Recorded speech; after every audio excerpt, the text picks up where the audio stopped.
18 is called to order. Can we have a roll call, please? Cruz. Present. Fracassi. Frazier. Morris. Taylor. Here. Mandelbaum. Present. Brightwell. Here. Mr. President, you have a quorum, and Councilwoman Morris is excused. Okay, we will now have the Pledge of Allegiance. I pledge allegiance to the flag of the United States of America and to the republic for which it stands, one nation, under God, indivisible, with liberty and justice for all. Ready. I want to just announce to the audience that this is a special meeting, and it's called because at our prior meeting, we did not have a quorum. We did have excused absences, one vacation, one religious, and two medical absences. And that is just as far as explanation. So right now, we will go right into the appointments on this particular agenda. Mr. Mandelbaum?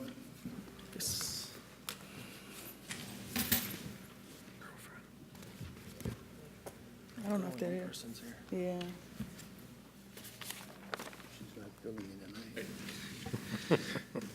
Good evening. Good evening. Good evening.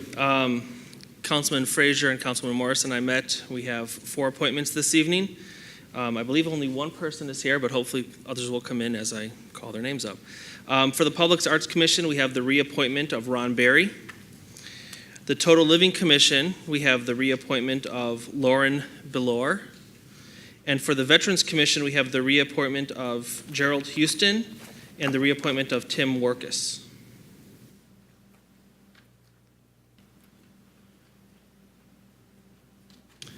I guess Mr. Houston's the only one that's here.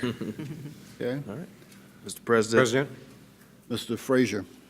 I move that we approve the reappointments of Ron Berry to the Arts Commission, Lauren Belor to the Total Living Commission, Gerald Houston to the Veterans Commission, and Tim Workus to the Veterans Commission. Support. It's moved by Mr. Frazier, supported by Ms. Taylor, that we approve the appointments and reappointments as presented. All in favor? Aye. Opposed? The ayes have it. The appointments and reappointments are approved as presented. Thank you.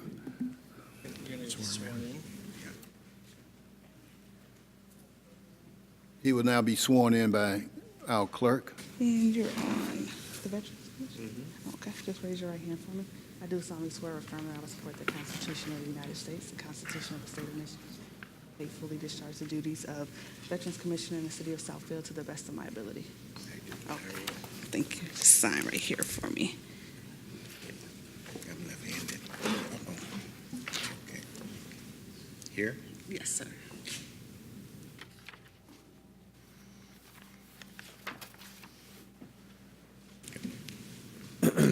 You're welcome. Mr. Houston. Jerry Houston. Yes. Since you were one of my lifelong Veterans Commission members and a good friend, we want to have you come by and get the blessings by hand of the council. Yeah.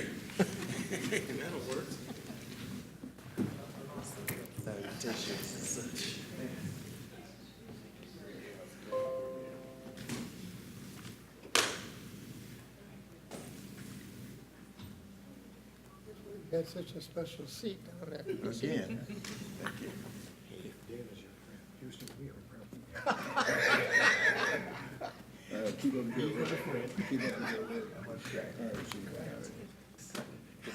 Thank you. Thank you, sir. Thank you.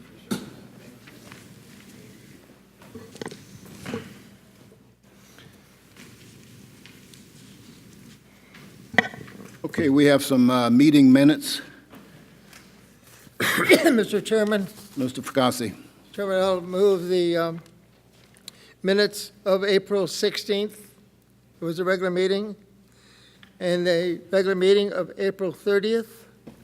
Committee of the Whole meeting of May 14th. Support. This was moved by Mr. Fakasi and supported by Mr. Cruz, that we approve the minutes as presented. All in favor? Aye. Opposed? The minutes are approved as presented. We will now go into the consent agenda items. Are there any items that need to be pulled for discussion? If not, I will go through the consent agenda items A through K. And I want to just announce to the audience and our listening audience that I will only give a brief overview of the consent agenda items, and Cable will scroll through them very slowly.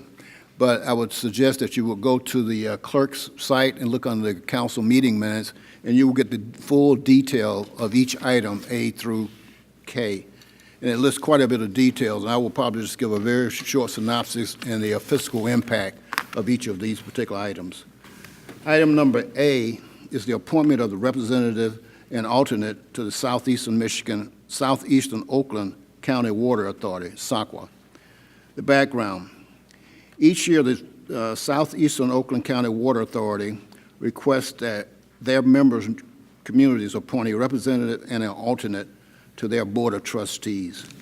It is the recommendation of our city administrator that City Engineer Lee Schultz will be the representative, and Deputy City Administrator John Mitchell-Reno will be the alternate. Consent agenda item B, the approval for the bid of a 100-foot ladder truck and fire engine.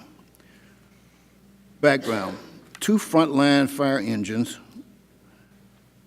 pumpers, Engine 1 and Engine 4 for the fire department have reached 10 years of service.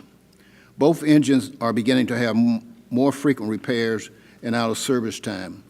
The Department Long Series device, the Department Long Serial Aerial device is a 2002 Stupent STUT-PHEN 100-foot fire truck.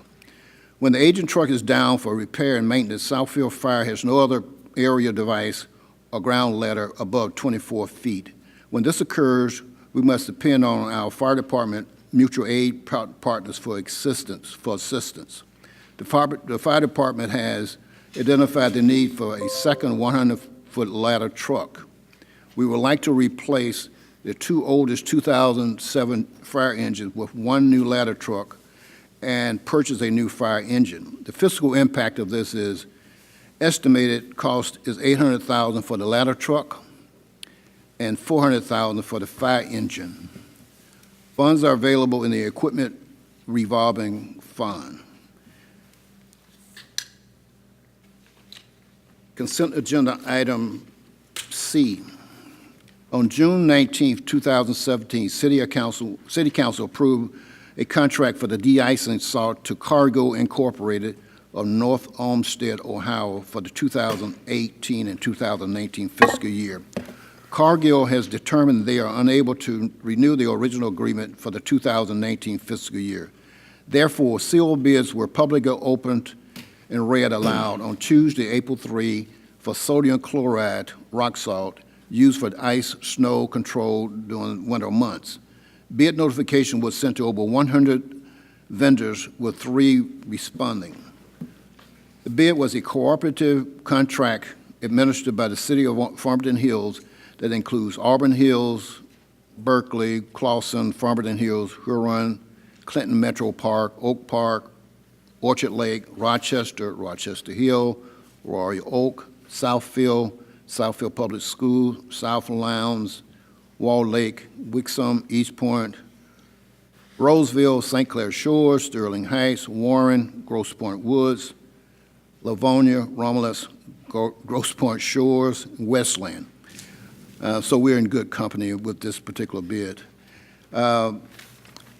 The total bid price, the total bid salt was $73,000, and Southfield portion of that salt would be only $7,000.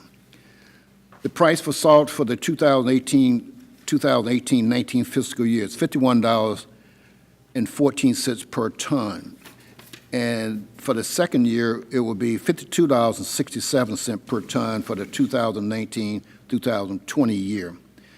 The fiscal impact of this will be, for the city of Southfield, expenditures will total $357,980 during 2018 and 2019, and $368,690 in fiscal year 2019-2020. Funds are available. Funds are provided in the 2018-19 street and highway budget local snow control repair and maintenance supply account, the major snow control repair and maintenance supply account, and the park and recreation account.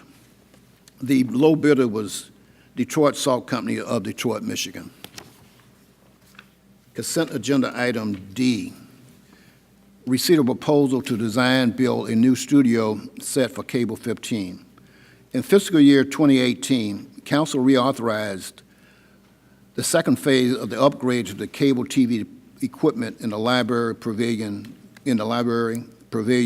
council chamber, and cable studio. To date, the migration of digital production is nearly complete, and upgrades have been made in the designated areas. The remaining project is to design and build a new set for the cable studio. The fiscal impact of this project is the cost is $75,000 and will be financed by an increase to expenditure account and also a corresponding increase to the use of funds balance account. It is a recommendation of our city administrator that Spaces for Experience, that's the name of the firm, Spaces to Experience, submitted the sole bid and that we award this bid to them. Consent agenda item E, authorization to solicit bid for the sale and repurposing of John Grace Building and surrounding land located at 21030 Indian Road. A little bit of background. John Grace Elementary School was built in 1921 and was renovated at least 2 times in the 50s. The property sits on 4.6 acres and consists of 25,900 square feet of a 25,900 square feet steel frame and masonry structure. And the city acquired the building from the Southfield Public School with a deed restriction that the property be used as a recreation center.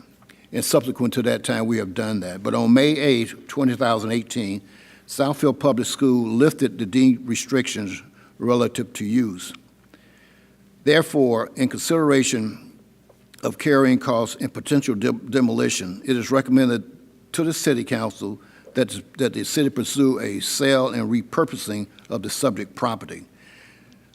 John Grace has approximately $100,000 annual carrying costs for us to operate, and to demolish it and tear it down, and environmental costs will perhaps cost us approximately $1 million.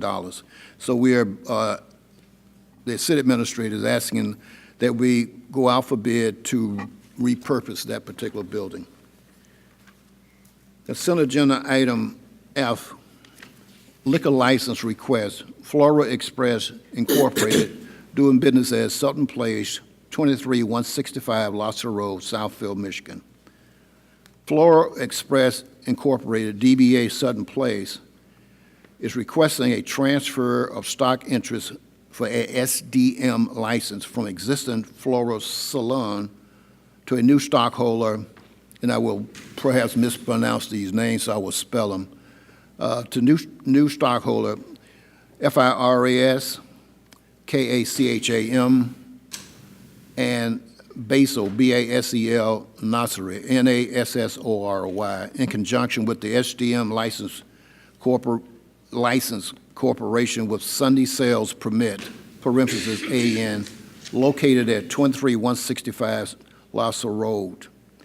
According to the city clerk, all necessary documents and approval have been received from the required city department. Consent agenda item G, Plum Hollow fireworks permit. Plum Hollow Country Club has respectfully requested the city council, through its appropriate departments, grant permission for an aerial fireworks display on June 28th with a potential rain date of June 29, 2018. The details of the Plum Hollow request has been reviewed by the fire department. By way of, it is recommended to council that we approve and authorize the issuing of this permit. Consent agenda item H, authorization to extend the purchase contract for janitorial supplies and cleaning chemicals for the facilities maintenance department. On April 25, 2016, council approved a two-year contract to purchase janitorial cleaning chemicals and supplies under the National Intergovernmental Purchase Alliance, that's NIPA, Cooperative Purchasing Program. Purchasing janitorial supplies under the NIPA Cooperative Purchasing Program has proven beneficial to the city of Southfield, and the Southfield has the option to extend the purchase contract for 2 additional years under the same term. The extended contract would expire on August 1, 2020.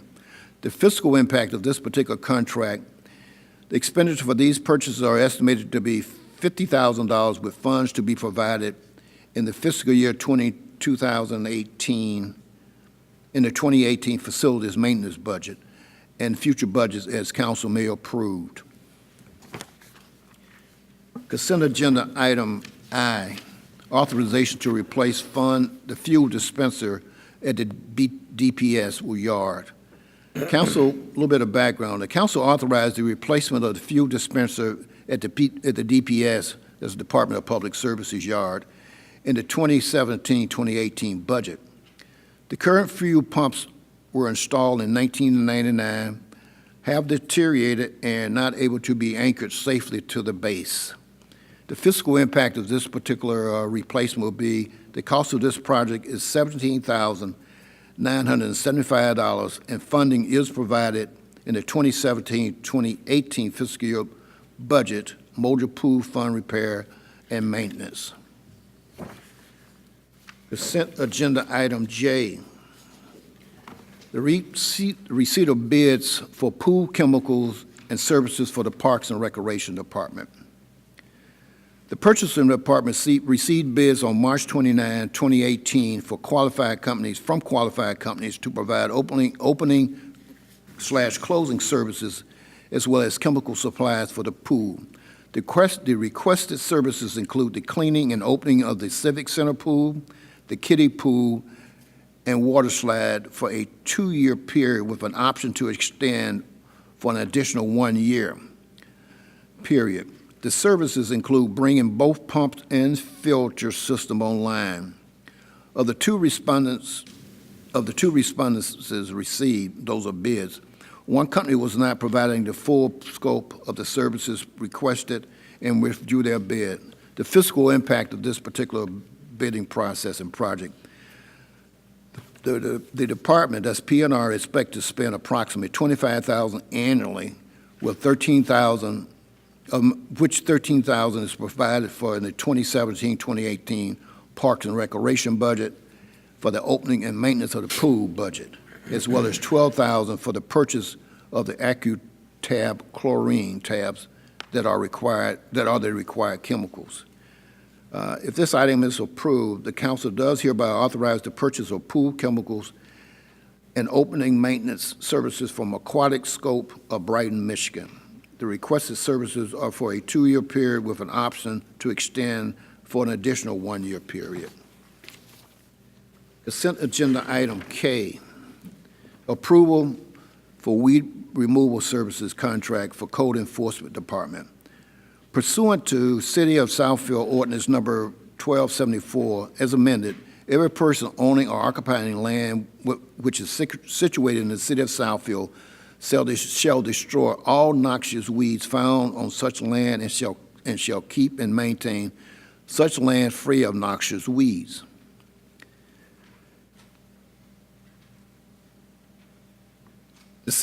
Our code enforcement has been the code enforcement has performed noxious weed removal in-house for the past 18 years. For the past 8 years, On May 3, 2018, the Purchase Department received bids for weed mowing services. The lowest acceptable bid was received from Expert Lawn and Snow of Warren, Michigan. The department is requesting to enter into a contract with Expert Lawn and Snow to supplement weed removal service with the existing non-career staff. The fiscal impact of this particular bid is estimated to cost us, the estimated cost of these services is $45,000, and funding shall be provided from the fiscal 2017-2018 code enforcement budget and fiscal year 2018-2019 budget as council may approve. Those are the consent agenda items. Council, are there any discussion? Chairman, you can go, I want to talk about the Brace School, which is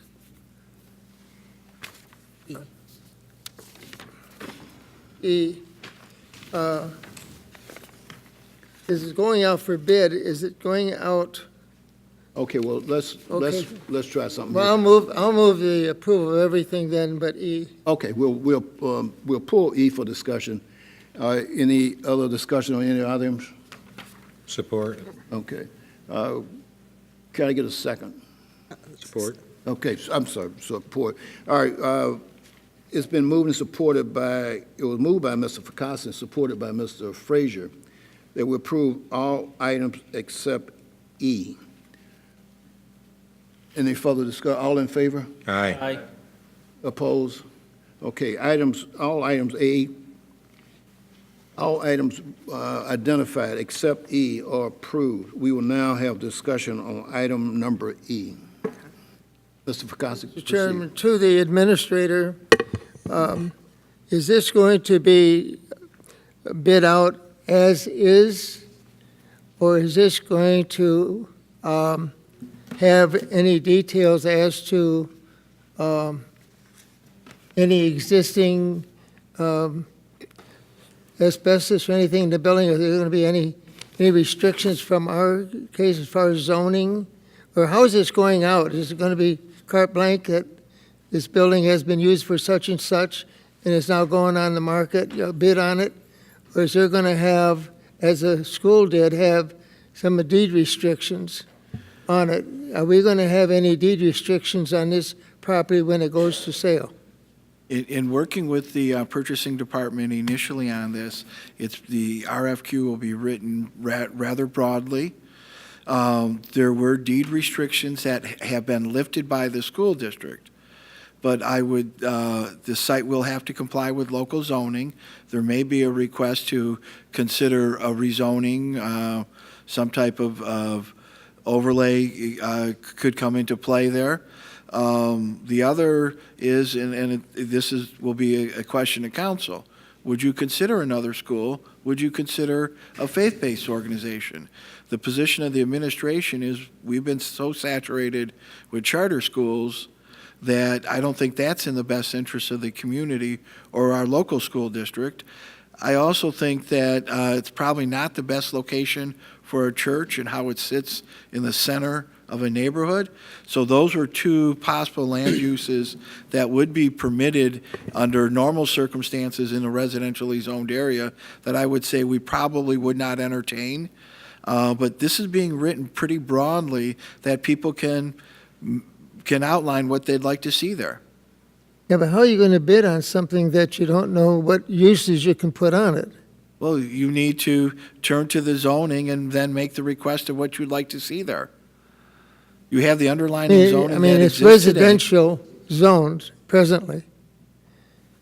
And so it can only be used for single-family residential. And someone And so how would you go out to bid with that? You have a school which is, and I know that it is an unusual situation, but a person that is going to vie for it, either he's not going to give you much money for it and take his chances, or he's going to have a use for it and ask that it be part of his bid process, that he would bid so much if it be rezoned for, say, senior housing or tear down or whatever. I mean, it's almost carte blanche. You are correct that the property is currently zoned residential, but this is about allowing a developer or development group to make a proposal of what they see at that site. And several of you, I've encouraged you to take a look at, drive down 9 Mile.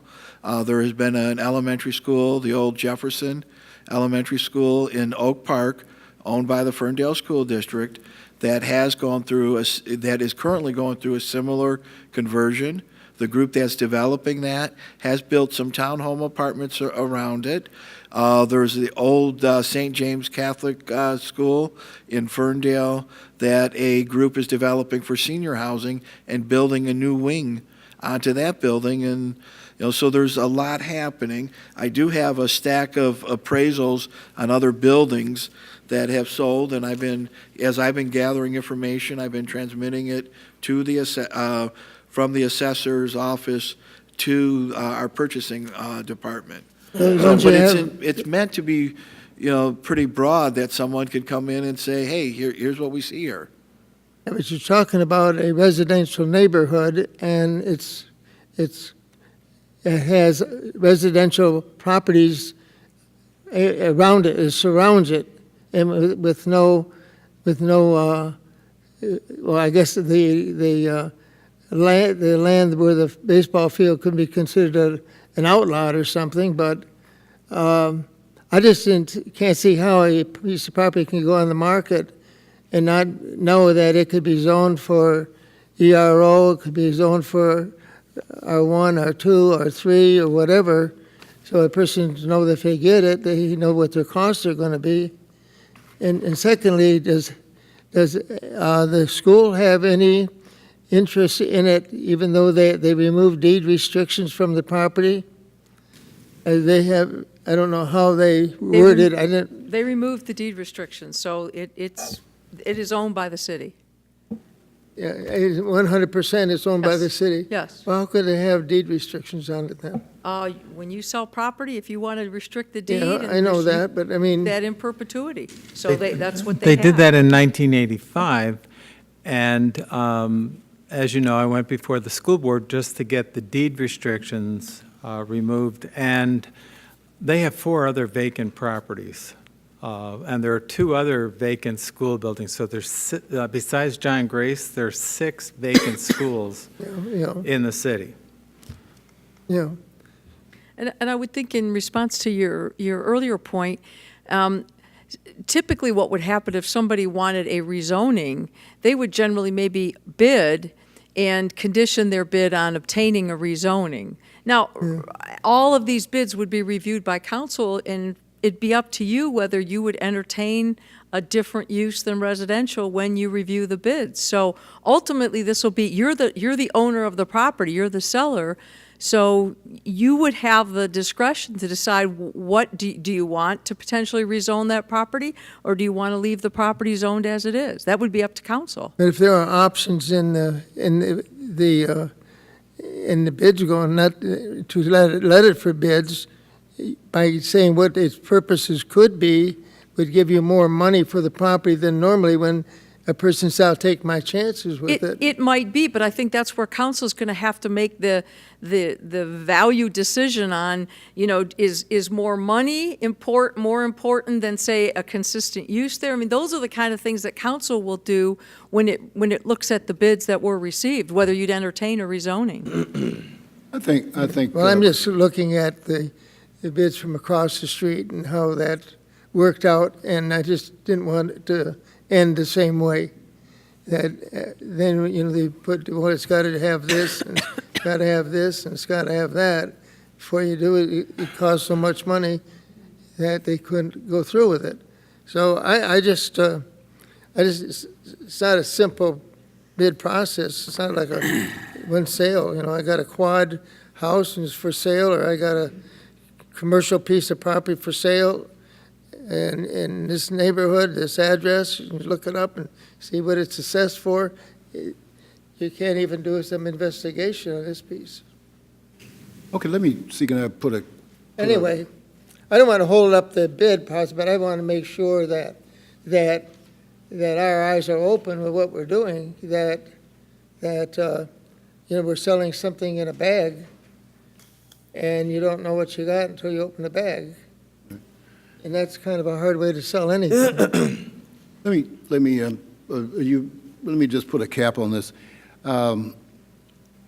Right now, if we annually keep this building on our roll, it's going to cost us $100,000 a year. If we tear the building down, and demolish it, and we do all the environmental, potentially it could cost us $1 million.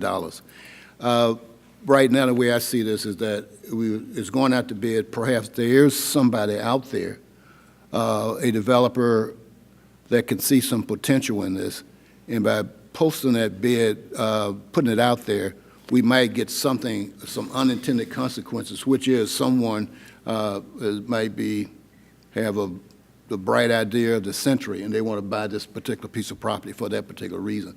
So I think that's why we'll go on this particular route. And if it comes back, each item that comes back to us, council will vote on each one of those items from an appropriateness standpoint, and also from a fit standpoint for that neighborhood, and also for the city of Southfield. I think that's pretty much how I read it and how I've digested the items that dealt with this particular piece of property. Any additional questions or? No. One last thing, I just don't agree that we should put it to bid in this manner, that it should be zoned residential, and if they need a low bid to dispose of the building, that be part of negotiations. But Well, I just don't see someone coming in and wanting to put something commercial in a residential neighborhood. Mr. Mandelbaum. Through the chair to Councilman Fracassi, I just looked at the city zoning maps. It is zoned residential already. So if somebody wanted to change the zoning, it would have to come before council anyway. But I guess, because it's zoned residential, hopefully that will steer people towards the direction the city wants to go. Yeah, I know that it's zoned. Okay. I would also like Go to ahead. move Go ahead. consent agenda item E. Support. Okay, moved by Mr. Mandelbaum, supported by Mr. Frazier, that we approve consent agenda item E. All in favor? Aye. Opposed? No. Madam Clerk, you have that recorded. Thank you. All right. We will now move into public hearing. Understand item A, request for postponement to a certain date. That requires no action here because it No, has been. that does require, it is yeah. on the table right now, and the request is to be postponed to a date uncertain, as I read it. To no date certain, right, to Right, no date okay. certain. Also move, Mr. Chairman. All right. Support. Mr. Fakasi moved and supported by Ms. Taylor that we approve the request for postponement of public hearing item number A. All in favor? Aye. Aye. Opposed? All right, item A is postponed. Item B, PSLUI 18-002, special use. Madam Planner. Thank you. So PSLU 18-0002 is a special use request of Dorchin Martin Associates on behalf of the owners, B&B Property Investments, to allow for the use of the property for tow truck dispatch and auto collision repair located at 21800 West 8 Mile Road. The property contains 321 feet of frontage on 8 Mile Road and a depth of 317 feet. See the slides reflecting existing conditions to the north, south, east, and west. Let me make one announcement. It came to us early on that our overhead projector is not working, so you might have to deal with the monitors situated around the room. The monitor behind us is not working. Go ahead, I'm sorry. Thank you. Current zoning is I-1 industrial. And the appellant is here and available for any questions from council. Okay, now announce the, well, go ahead, I'm sorry. Good evening, I'm Sam Dorchin Martin Associates, 29895 Greenfield in Southfield, Michigan. I'm here to answer any questions you might have. The owners are with me tonight. I would like to say that we've addressed and responded favorably to the comments at the last meeting. And one of the items of display was the landscape plan. And also we've resolved the fuel pump location, size, and setbacks. If you have any questions, I'll try to answer them. Okay. We'll first have a public hearing. You can just have a seat, Mr. Dorchin, and the public hearing is now open.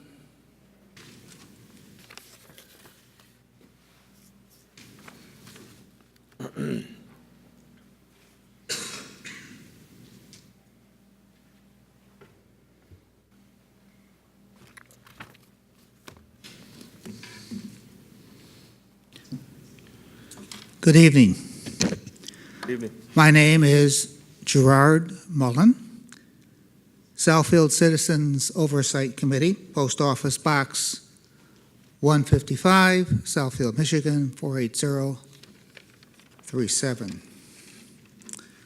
On April 28th, 1958, at the first Southfield Council meeting, the very first resolution was as follows, and I quote from the minutes. Be it resolved that Robert's Rules of Order shall govern the sessions of council, unquote. Council at that time failed to specify which Robert's Rules. There was 8 versions in 1958.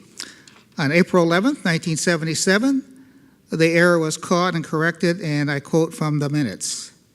Be it resolved that Robert's Rules of Order, as amended from time to time, shall govern the sessions of the council, unquote.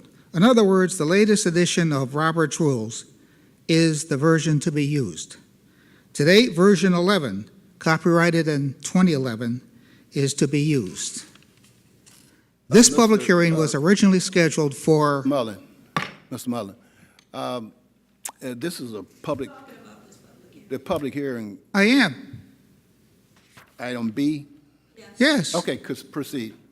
You just have to listen. Go ahead. And you cut him off, too, a couple of seconds. Go ahead. Now, The clock stopped. Go ahead. this public hearing was originally scheduled for April 30th, but was postponed to May 21st. And sad to say, the May 21st meeting didn't have a quorum. And I quote from Robert's Rules, version 11, page 345, and I quote, a quorum must be present in order that business can be validly transacted, unquote.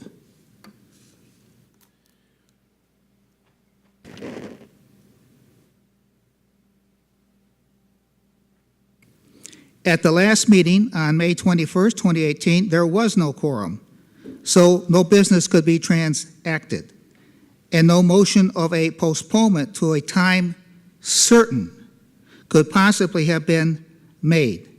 Thus, this public hearing B, is null and void and needs to be re-advertised.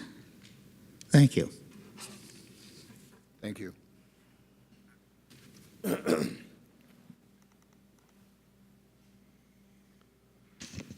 Pamela Gerald, P.O. Box 155, Southfield, Michigan 48037-0155. My telephone number for the residents that continue to call me after about 35 years, my number is 248-346-0439. This is a public hearing, and you tout about being the president of council, which you are, and you talk about Robert's Rules of Order. One good characteristic of a leader is to be a good listener and to allow the process to take place. If what my husband purport is true based on the book, this public hearing is out of order.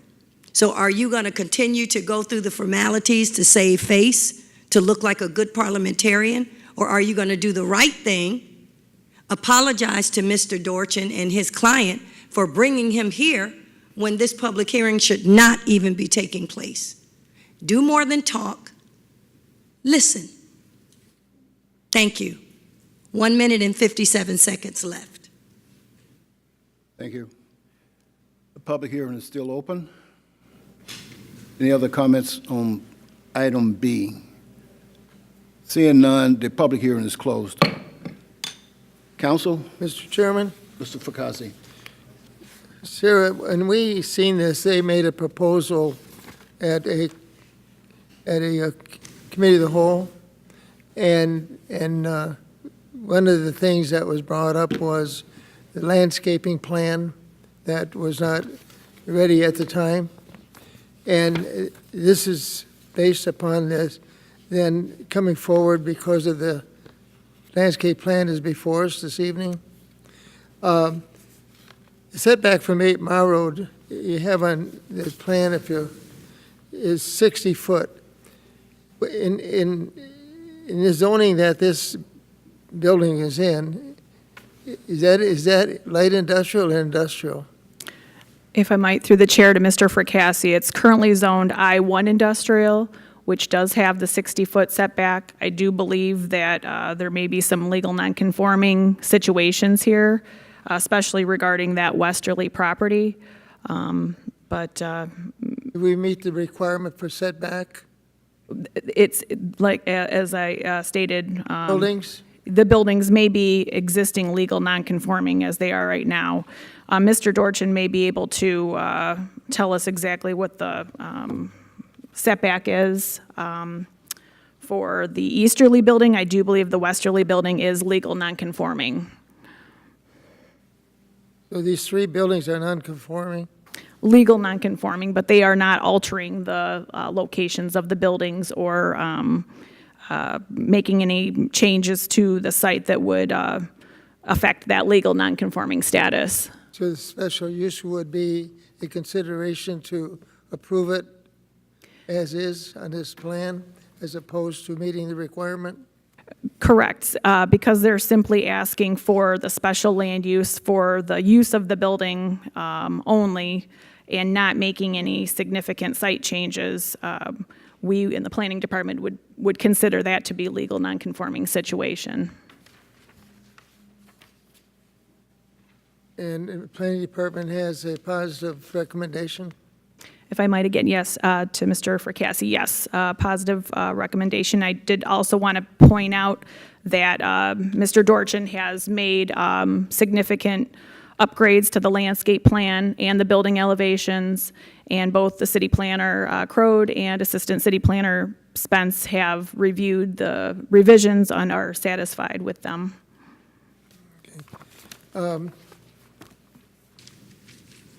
Do we have a study of how many collision automotive, not repair or automotive dismantling of automobiles for selling parts on 8 Mile Road in the city of Southfield? Do we have that somewhere?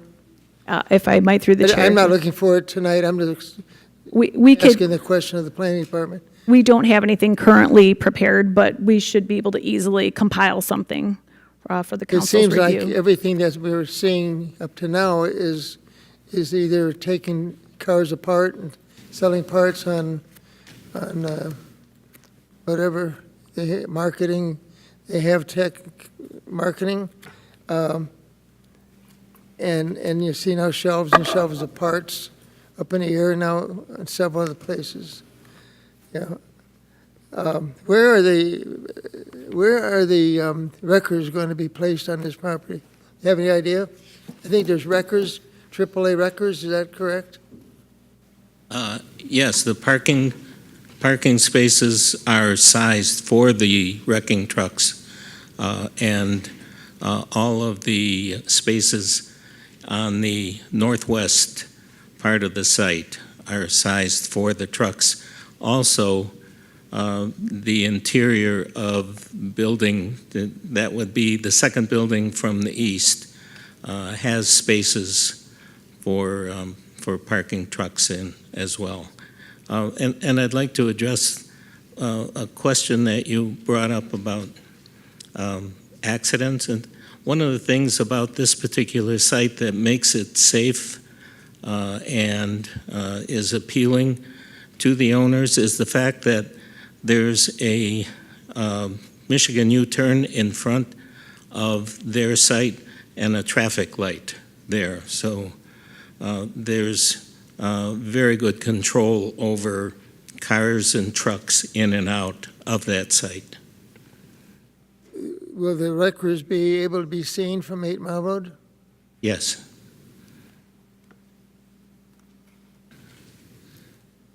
In the collision cars, will there be storage of collisioned cars on the property that are not there for repair, but for parts or for sale? Only, no, there won't be parts for sale. To my understanding, there won't be a storage of wrecked cars on the site, only for those that are scheduled to be repaired in the collision portion of their progress. That's in the second building from the east. It's Unit 3, must be the long one. Yeah. Yes, sir. All right, thank you very much. Counsel? Ms. Taylor? Mr. President, would you please answer the question about, is this a legal? Setting? Yes, because what Mr. Mullins raised was a good question, and I'd just like to make sure that we're not doing something out of order. Madam Attorney? Yeah, I mean, it's kind of a novel question, but I think that if you look at the intent, the public hearing was advertised and was established for last Monday.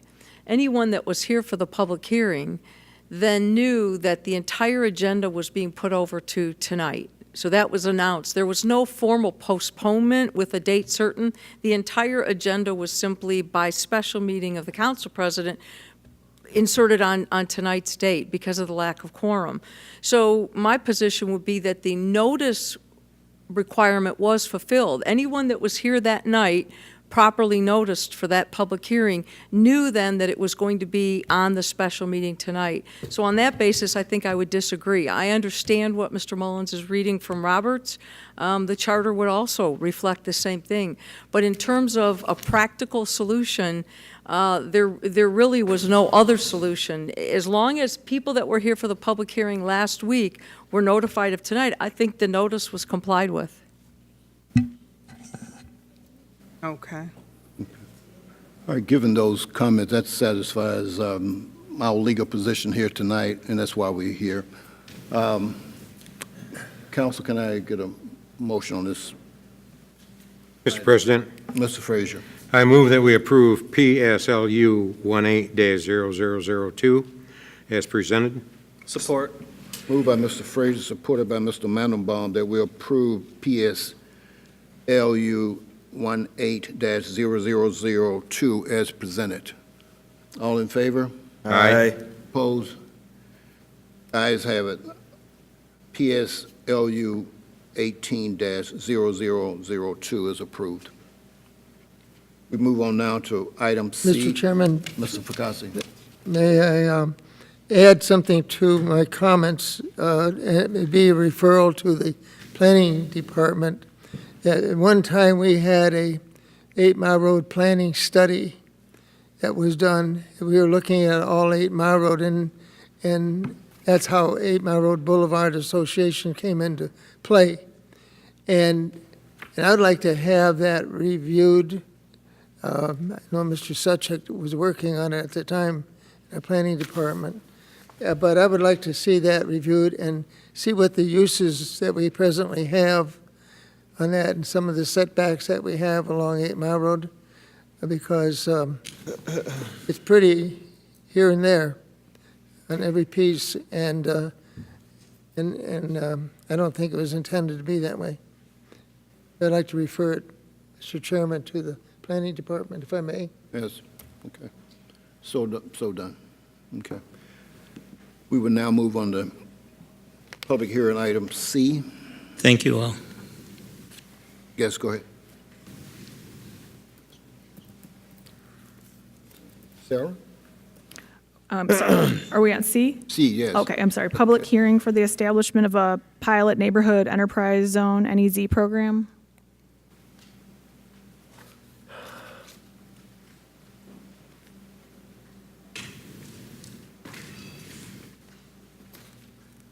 Thank you, Mr. Chairman. As we've discussed on a number of occasions, it's been a goal of the city to establish 4 enterprise zones. Those zones consist of sections 34, 35, and the northeast corners of the city, the first 4 blocks from Greenfield, 4 blocks west from 13 Mile to Catalpa. Tonight, pursuant to Public Act 147 of 1992, we're required to conduct a public hearing. We will not be taking any official action. There's actually a 15-day period after tonight's public hearing before any final action can be taken. This item was first presented to City Council in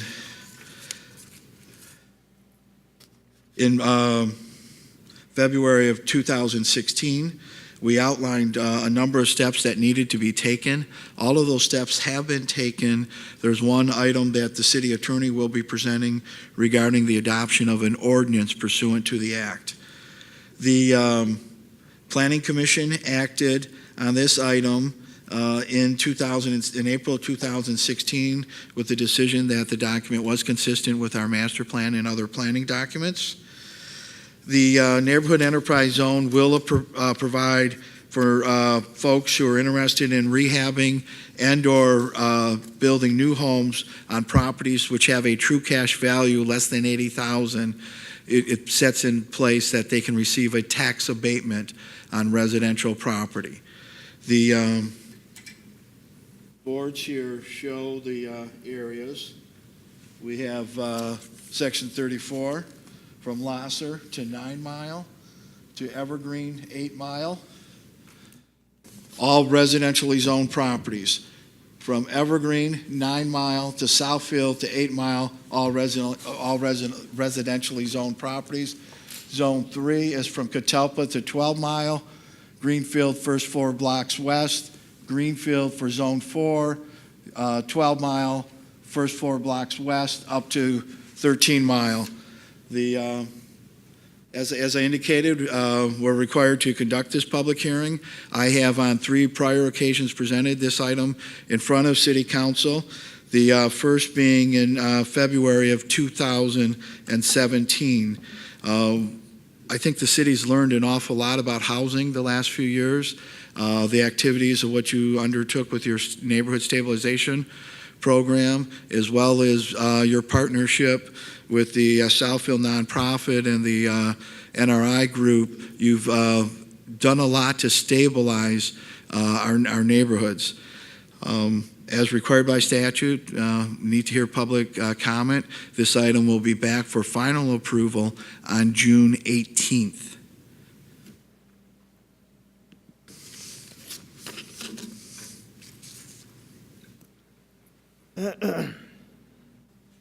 Public hearing is now open on item C.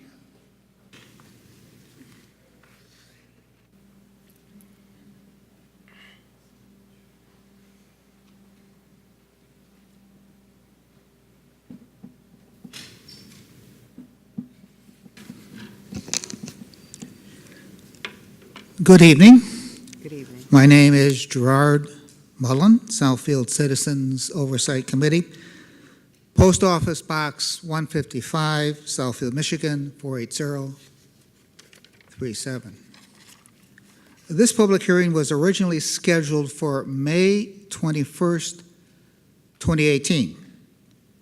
And sad to say, the May 21st meeting, it didn't have a quorum. And I quote from Robert's Rules, version 11, page 345, and I quote, "A quorum must be present in order that business can be validly transacted," unquote. At the last meeting on May 21st, 2018, there was no quorum, so no business could be transacted, and no motion of a postponement to a time certain could possibly have been made. Thus, this public hearing C, is null and void and needs to be re-advertised. Thank you. We have anyone else to speak on item C?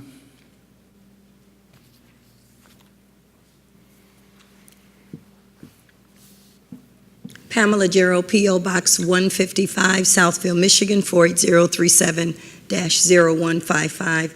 My telephone number is 248-346-0439. I don't even know how to begin this. I'm happy that finally you're doing something for the residents by establishing this neighborhood enterprise zone.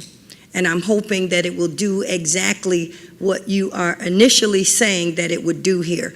Afford residents the opportunity to make improvements to their house, and they'll be able to write it off on their taxes. Unfortunately, I'm concerned about those modifications. Will those modifications raise the assessment on their house? I know that according to the Matthew Gast Act with the state, that residents are allowed to do improvements on their home without raising the taxes. So I want you to go a little bit further and educate the residents on what it's really going to be. I'm concerned about the fact that every time something like this is attempting to be done in the city, we don't go to the areas of the city that really need the attention. My friends and residents in the city of Southfield that live over near John Grace, they feel forgotten about. John Grace has had a lot of issues for many years. A couple of the issues the city and residents were able to collectively resolve. But why would this program not be put in the John Grace area? Why does it appear as if it's always the area of an elected official? The mayor's area is on this pilot NEZ list. What about the area over there by 8 Mile and Lasser? What about the area over there closest to 12 Mile and Greenfield? Some of those areas need a lot of TLC. And those residents deserve the opportunity to be in this first group to make those modifications to their home.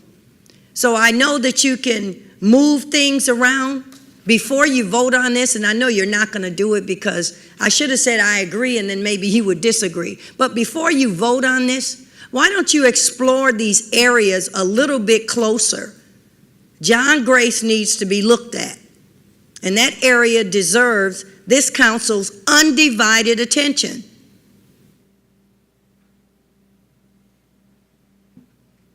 And I'm just going to stand here until my time expires because I want you to think about it.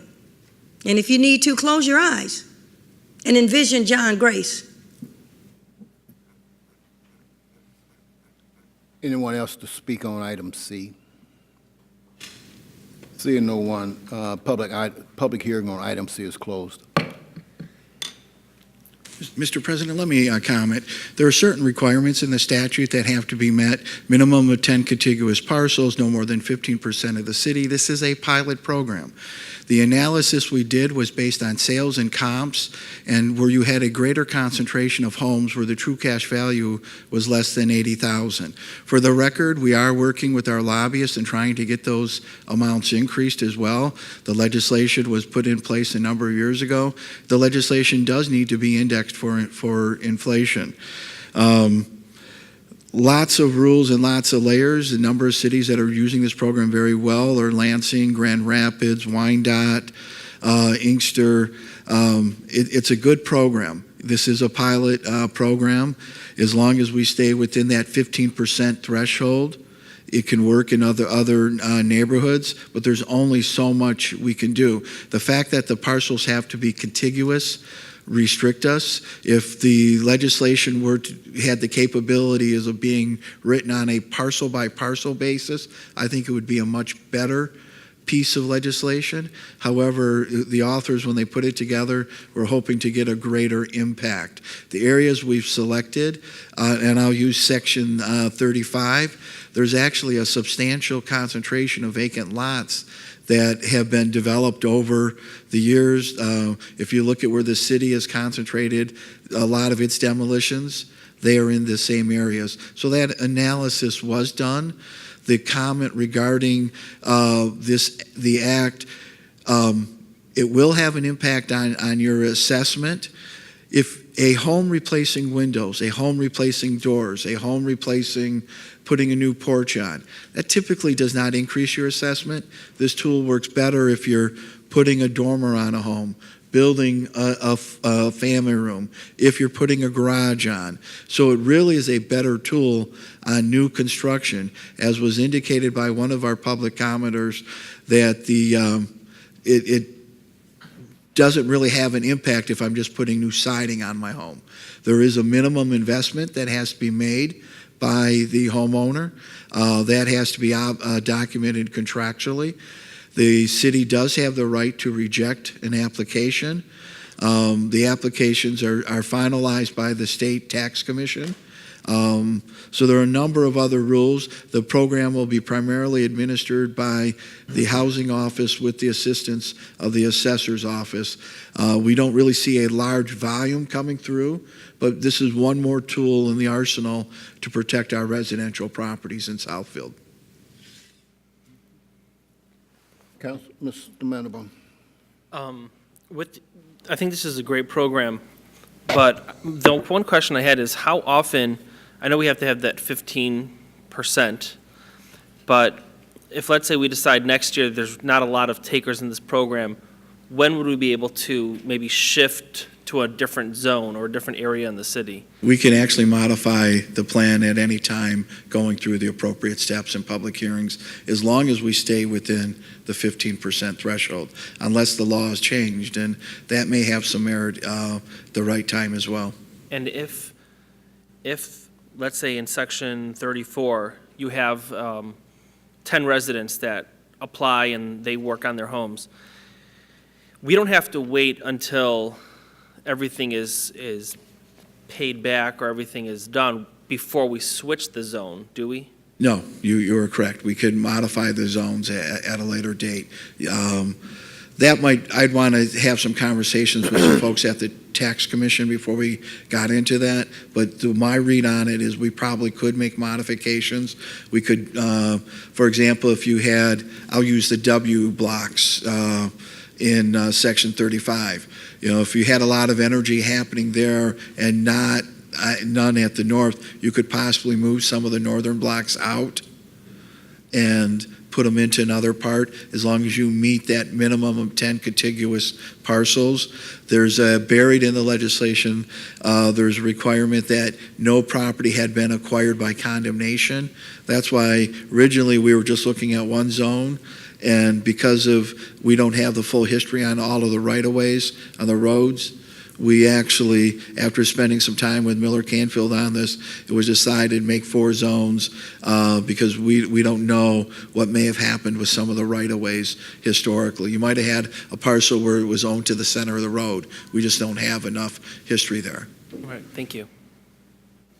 Mr. Frazier. Yeah, just a couple of curiosity questions. The 15%, is that by land area? That's my understanding, yes. It's by, you take Doesn't have the anything to number do of with value. parcels, take total size of the city, 26 square miles, and break it down, it's 15% of the city's total area. Okay. And the second curiosity question, just off the top of your head, can you recite about how much money we've spent in the John Grace area in the last couple of years? I can tell to you in upgrade- infrastructure, it's $6.6 million rebuilding infrastructure. And again, the Community Development Block Grant has just under $1 million invested in that building.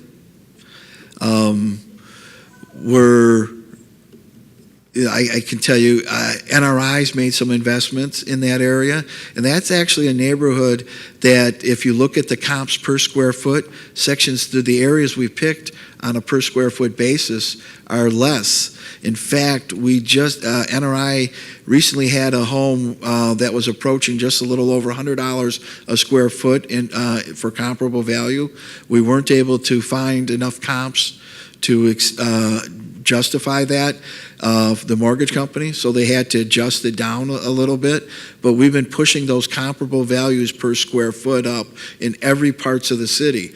But the lowest values per square foot that we find are still in sections 34, 35, and the other two northeastern zones that we've identified. Okay, thank you. Mr. Mayor. I just want to repeat that this is another tool for homeowners, and it is voluntary. No one has to participate, but if they're willing to invest in their property, the other side of the coin is that then their property is worth more, and when they go to sell it, that they'll get a greater return. I also want to stress that the areas that were initially picked, we've discussed at some length, and they were picked because they have the largest concentration of homes built before 1960. So they're the older homes in the city, many of them built in the 40s and 50s. And secondly, these are the areas with the most modest assessed values. And that's critical to be able to participate voluntarily in the program. So I just want to underscore that for the audience in the chamber tonight, as well as those listening at home. Mr. Zorn, you indicated, and it came up about 12 Mile in Greenfield. Could you just, NEZ3 is in that particular area, right? 12 Mile in Greenfield, according to what I see here. I'm sorry. NEZ3 is in the 12 Mile Greenfield area. Yes, sir. Okay. It's Catalpa to 13 Mile and Greenfield 4 or 5 blocks in. Right, I see that. Yeah. Zone 4 is 12 to 13 Mile. Right. Greenfield, first 4 blocks west. And Zone 3 is Catalpa to 12 Mile. Greenfield, first 4 blocks west as well. Okay. All right, I saw that on the schematic. I just want to highlight the fact. All right, no additional questions. Mr. Chairman? Mr. Fakasi. Yeah, I'd like to, on these programs that we're involved with, Fred, I'd like to see that we get some kind of report on how many people are taking advantage of it, and Certainly. how it's going. You know, we put these packages out there in the street, and we never get a report back as to, is it working, is it not working, and then we go ahead and proceed again on another project. But I'd like to know if these are working in behalf of the city and the neighborhoods. The Michigan Department of Treasury actually keeps an annualized list of all the NEZs running by community, and what I would envision is a link being set and then a report in our neighborhood information center. But you can link, it's rather interesting to see, and this is one of those programs, you'll get 3, 4 first year. It looks like it doubles incrementally as it plays forward. And I know that through CEDM, the Community Economic Development Group of Michigan, they're also making the push to get the thresholds indexed for inflation as well. Yeah, There's no problem getting a report on that, is there? Yep. Either to the Finance Committee? Yeah, there is an annual report, just like our Yeah, but we brownfield don't plans. get it. Okay. We don't get it. It may be a report, I'm sure there is, if it's federal money or state money, but we don't get to see how the program is going when we All right. initiate a program. We will link it like the other reports from the web, but we'll get a copy into council's I'm hands. trying to put people to Yep. work in the office. I'm just trying to say that being informed is very important for at Sure. least myself. Okay. Okay. All right, And again, Mr. Chairman, we only need to come to a consensus this evening that you would like to pursue this. With the final action coming on June 18th. Council, we get a consensus that this item will come back June 18th, June 11th. June 11th. June 11th. June 11th is in here. June 11th. No, June 18th, I June believe. It was a 18th? typo. Yeah, June 18th, yeah. Typo. All right, let's clarify. Item number C, we've got a consensus that it will be back on the council on June 18th, 2018. Is that correct? Okay, Regular Okay. city. all right. Now, are we in favor of this item? Yeah, I think we should go forward with this. Okay. Yes. All in favor? Aye. Aye, Just a Opposed? consensus. yeah, Yes. Just consensus? yes, I Okay. can, Okay. yes, I can see, yeah, I can see it, yeah. Uncle, right? I give up. All right, we will move now to site plan A. Sarah?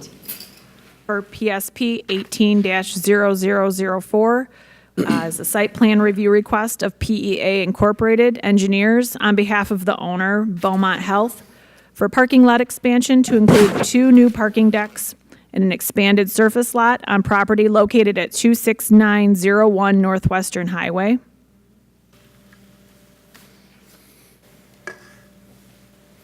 Property has 1,225 feet of frontage on the Northwestern Highway Service Drive with a depth of 1,200 feet along First Center Drive.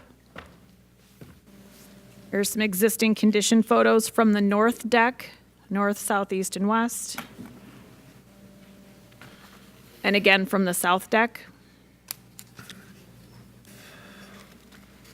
Existing zoning is ERO, Education Research Office Limited.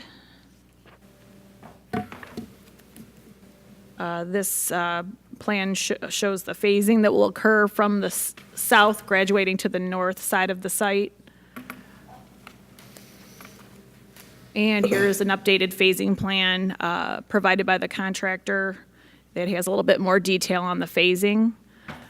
And the appellant is here for any questions and presentation of any additional details.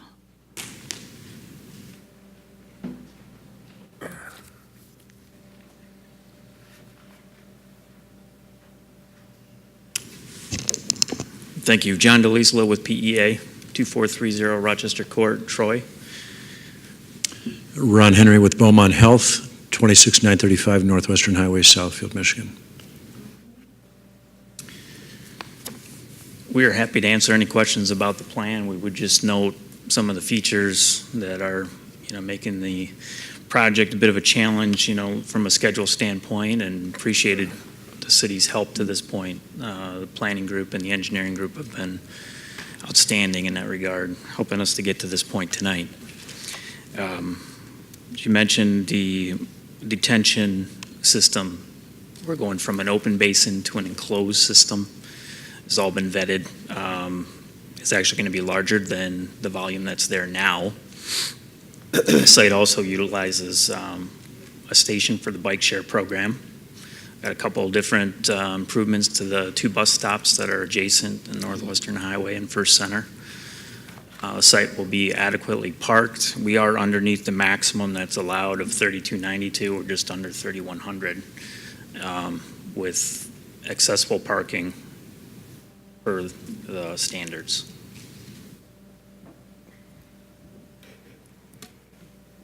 Council?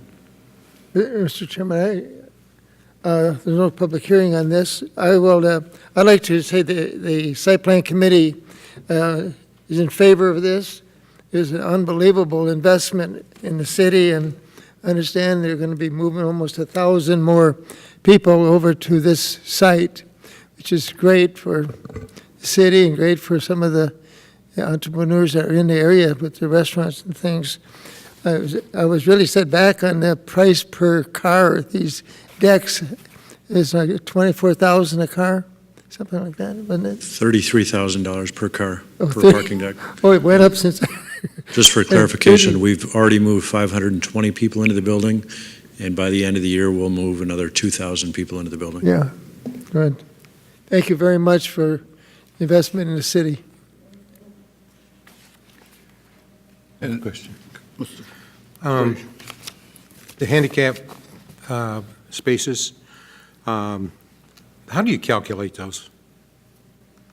It's based on the total parking count inclusive of those that are barrier-free, and it's a calculation that uses a percentage plus a number. It's established by the Americans with Disabilities Act.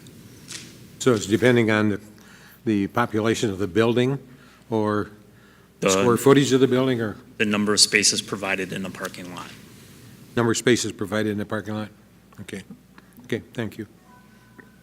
And I just have a general question also, and I echoes Mr. Fakasi's comments that they definitely appreciate this investment and appreciate Beaumont as a resident of the city of Southfield. I've become interested in stormwater runoff since I've been on council.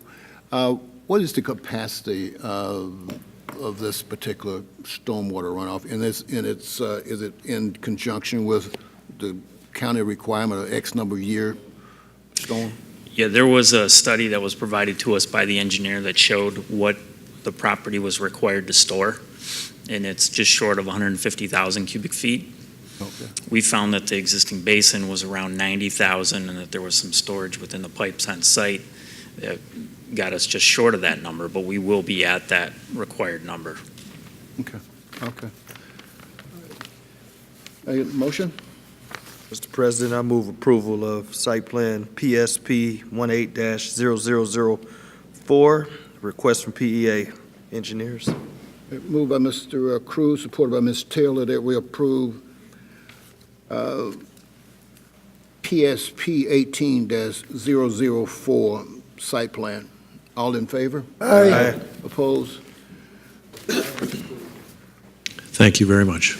Well, thank you. Thank you. All right.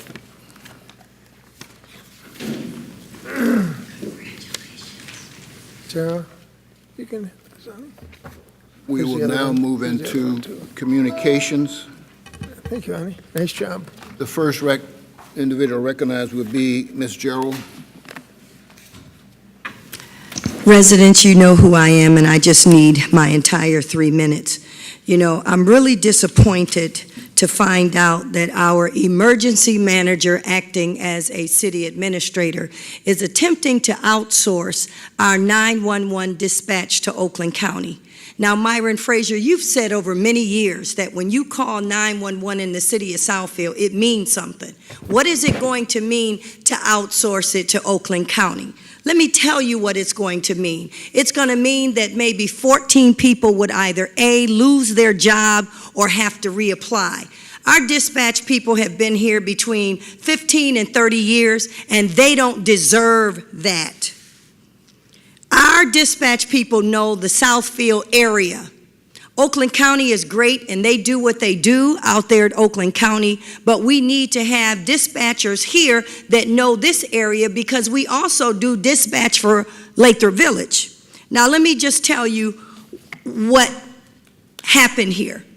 Your city manager or emergency manager, Fred Zorn, asked for a feasibility study.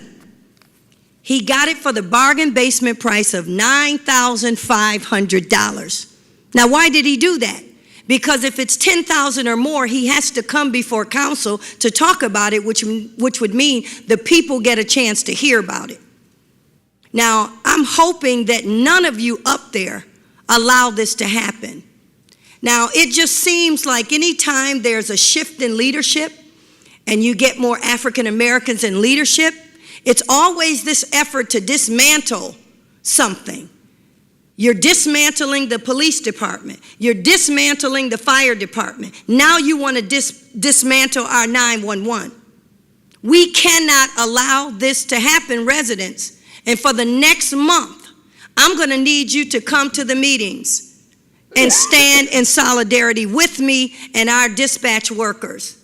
I'm going to be all over the radio telling people what you are attempting to do.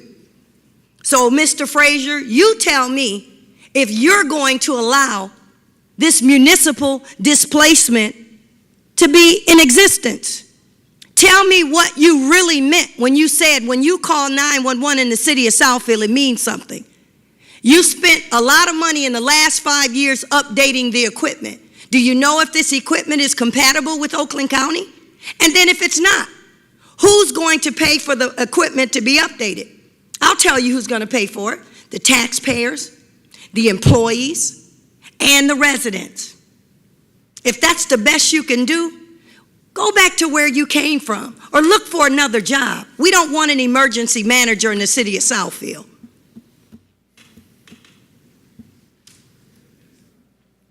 Next person to be recognized is Mr. Mullen.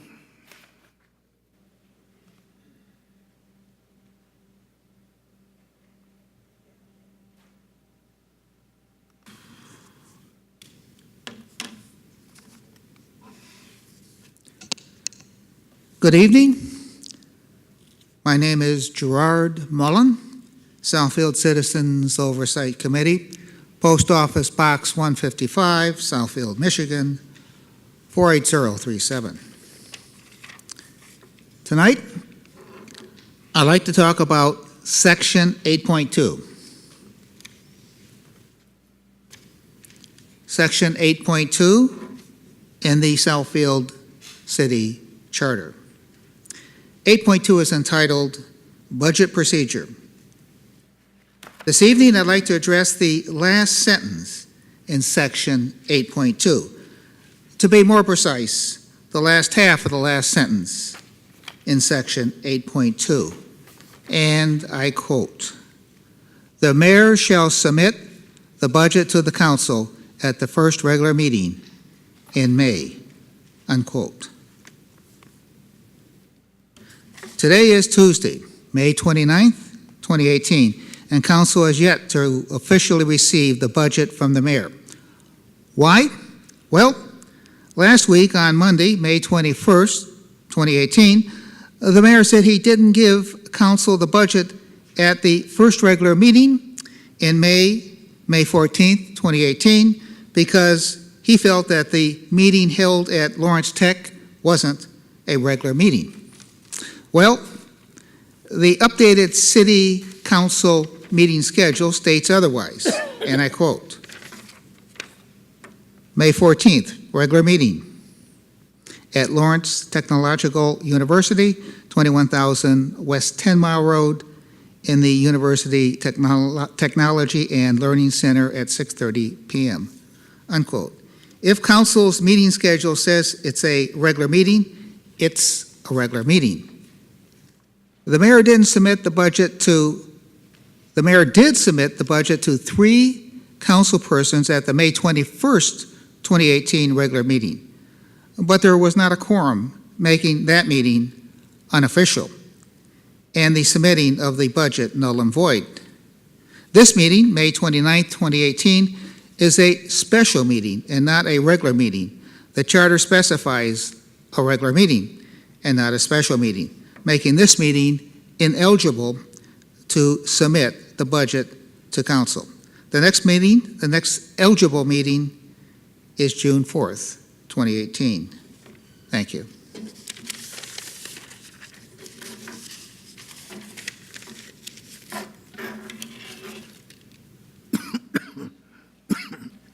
Next person to be recognized is Mr. Keeler. Is there a patrolman here? Patrolman here? She take it outside. Good afternoon, Greg Keeler, Circle Drive. I have a question. When Lois Lane got its sewer lines put in, it did not lose its drainage lines in the front of the front yard, so the drainage water wouldn't go out into the streets. And they got the sewer line put in. When Circle Drive got the dormitory put in on it from LTU, it got a drainage ditch, but then it got a drainage pond, but our drainage ditch in that section was missing. And now, since it is missing, that water drains from that pond in that area, is slope up higher than the street. So it drains onto Circle Drive. So in the wintertime, you have an icing problem, and you might end up soon with a cracking road and everything else problem over there. I just wonder why these things were done, and why it was removed. Do the city residents of Southfield health and safety take priority over other projects? How much did it cost to place sewer lines on Circle Drive, then remove them? Was the expense a good use of taxpayers' money? Does Carpenter Lake receive water from the lakes and streams that run through Circle Drive? And did the city put Circle Drive into a health and safety issue with no way out except for to demolish their homes and to lose their money?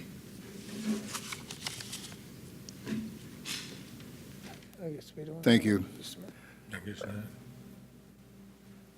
I've been asked to recognize Ms. Yolanda Hayes.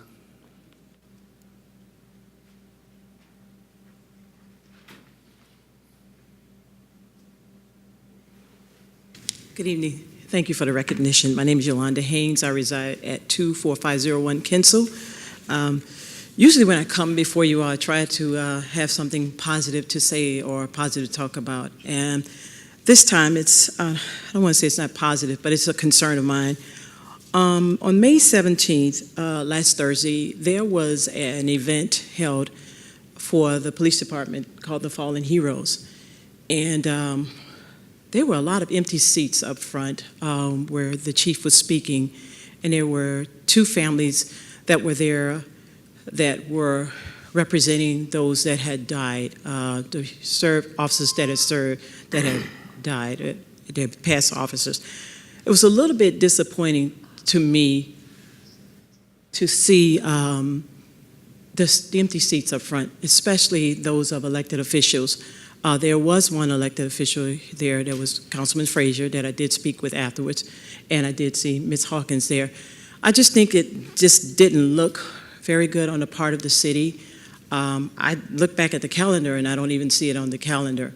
I understand that there was a meeting that you all had, and I just, thought maybe if that meeting could have been postponed to show support for the department. I don't know what's going on, and I don't really care to know everything about details, but I just think that it's out of respect for the police department and the city as elected officials. We can't all be everywhere. The citizens don't always come to these things. I try to come. I try to bring my family to these things as well to show support for our city, show support for our officers, and out of respect to teach my children and my family the right thing to do is for those people. And I'm real disappointed to see that the seats were empty like that, and I don't think that anything should have been that important that it could have made everybody pretty much miss that event. And if so, it could have been postponed to recognize those officers. I mean, I recognize that you all have busy schedules, but again, the role is a serving role.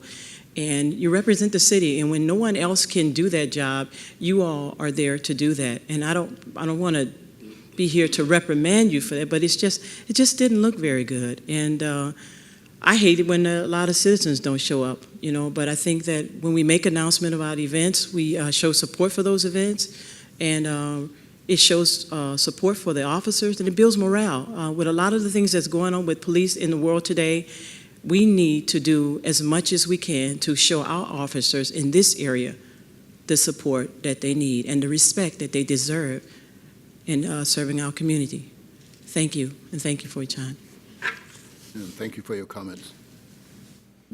Mr. Chairman, Mr. Fracassi? I'd like to answer to that because both the officers that were killed, were friends of mine. I was just opened up my little business in Southfield when that occurred.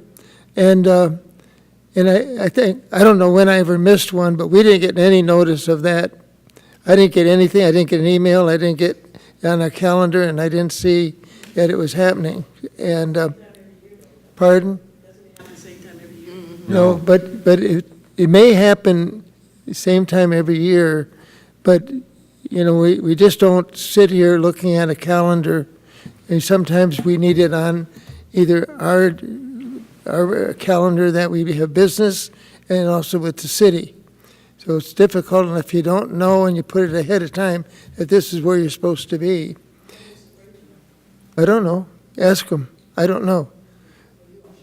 Yeah, and I don't have to make excuses, okay? All right, with respect to that item, and I did talk to Ms. Hayes and a couple other individuals that day. Every Thursday morning, there's a council president meeting, and we happen to, time sort of got away from us, but as the former chair of the Southfield Veterans Commission, I think I attended practically every police memorial. And this will, on a going forward basis, we will be more cognizant of these conflicts in scheduling. And so make sure we will schedule, from a council standpoint, schedule around different activities here in the city that happen here on the campus. And I did speak to you and a couple other citizens about that recognition. And we will make sure that the word is spread more significantly in the future, so there was no slight. Perhaps there was, sometimes these things happen, conflicts in scheduling. You have but thank you for your comments. We thank you for your loyalty to the city, and thank you to your loyalty to our public safety individuals and employees. Thank you. Okay, with respect to that, we will move on to the next item, which is the council portion. And we have some expense reports. Mr. President, Mr. Frazier. I move that we approve the travel expense report for Mr. Brightwell for the 8 Mile Boulevard Association luncheon on April the 20th, 2018. Support. Okay, it's been moved and supported by Mr. Frazier and supported by Mr. Mandelbaum that we approve the April 20th, 2018 expense report for Daniel Brightwell. All in favor? Aye. Opposed? Approved. Mr. President, Mr. Frazier. I move that we approve the travel expense report for Mr. Brightwell for attending the Michigan Political Leadership Program in Lansing, May the 10th, 2018. Second. Moved by Mr. Frazier, second by Mr. Mandelbaum, that we approve the May 10th financial report for Daniel Brightwell. All in favor? Aye. Opposed? Okay, approved. Mr. President, Mr. Frazier. I move that we approve the travel expense report for Mr. Fracassi for the Detroit Economic Club, excuse me, for April the 24th, 2018. Support. Moved by Mr. Frazier, supported by Mr. Cruz, that we approve the April 24th, 2018 expense report for Mr. Donald Fracassi. All in favor? Aye. Opposed? Mr. Chairman, show that I refrained from voting on this because of my expense. So noted. The expense report was approved. Any other council items? Ms. Taylor? Yes, thank you. Through the chair, I'd just like to ask, and I believe it probably will go through you, Fred, I'm not sure, through the building. I received several calls from the Sapphire apartment residents, and they're saying now that the air conditioning units are not working, and there are still some that are not or do not have hot water. I know that we were doing a biweekly review of certain apartments as they called or contacted us, but I have not seen any reports lately. I know they were very diligent about going out, because I've went out several times with them myself, but I haven't had any reports come back. So I told the residents that I would ask tonight if that's something that we could ask them to look at. Because of the heat over the weekend, I had received several calls. So would you be the proper person for me to ask that, or would it be going through Mr. Pilot? I will speak with the director of the building department, Mark Pilot. Okay. I know last week they were out, several people were out, and I had heard about the hot water, this first, the AC. Yeah. But I'll also inquire the status of the report and to make sure that it's not just being put in with the monthly report, that they extract that for council. Okay, thank you.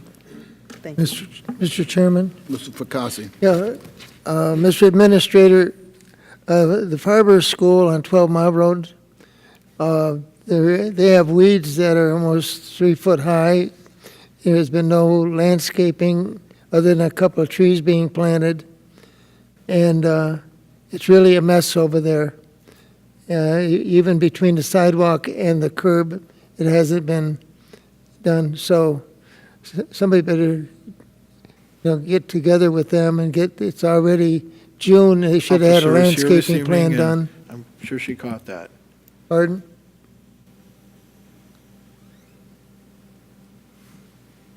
We'll have code out there. Yeah. And I still would like to see them put a sidewalk or a city participate, maybe special assessment or something, and when it goes to Inglenook along Bermuda Lane, before they do any landscaping. It would be the easterly and the westerly property line? It's the eastern property line, and it's a half-mile section there between Lasher and Evergreen on the north side of the street, and there's a light there as you go into the entrance of Inglenook Park. Okay.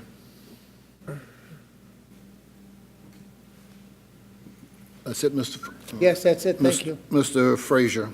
Yes, I got a call tonight from a citizen that said there's still stuff that hasn't been picked up by CFL along Berg Road, and I said, actually, it's all over the place. And I thought they were going to be here tonight. No, actually, there's a meeting tomorrow with GFL, and we've got them coming in. Oh, it's tomorrow night. For the 4th. Okay, okay, because there's still problems with picking things up. Okay. Also, tomorrow night between 5 o'clock and 7 o'clock, there's going to be a meeting over in Parks and Rec. I think it's room 225. Our city engineer will be talking about the reconstruction of 9 Mile Road between Telegraph and Lasser. So any citizen that wants to come over and find out how you're going to get around 9 Mile between Telegraph and Lasser for the next 2 construction seasons, you probably should be there to ask questions and find out what your route is, what your favorite route is going to turn out to be. That's it for me. Thanks. Okay. Mr. Mandelbaum. Yes, now that we have the summer approaching, I just wanted to remind everyone that the number one call that, or complaint that I think the police get in neighborhoods is people speeding through the streets, especially residential streets. It's getting warmer. There's a lot of children out on bikes. There's a lot of residents walking through the different neighborhoods. Some neighborhoods don't have sidewalks, so they're walking in the street. So I'd just like to remind everyone to be cautious and drive the speed limit and be courteous to those pedestrians. Also, with summer and more people outside, I just want to remind people with, grass cutting and there's a lot of ordinances that the city has, but at the same time, there's a lot of ordinances that the city doesn't have that people wish we had. And I've been working with the mayor on a couple of these issues, and I would just ask that when working with, if you're frustrated with a neighbor who may not be keeping their home up to the standards that you think they should, you never know what a person is currently going through, physical, emotional. There could be a lot of different issues. And what I've found is that talking to your neighbor rather than right away calling code enforcement or the police or an elected official, sometimes just going over to the neighbor and saying that something is bothering you, whether it's toys being left out overnight or if there's they're not taking their garbage cans in quick enough. I think that trying to talk to your neighbor may help the situation as well.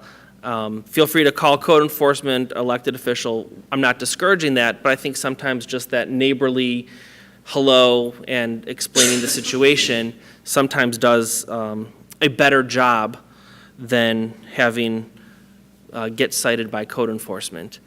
And then on a more positive, happier note, our current police department is having a contest with the Berkeley Public Safety Department, and they are trying to get more likes on their Facebook page, and currently new likes. So they took a tally at the beginning of the contest, and the loser has to provide donuts to the other department, because everyone knows the police like donuts.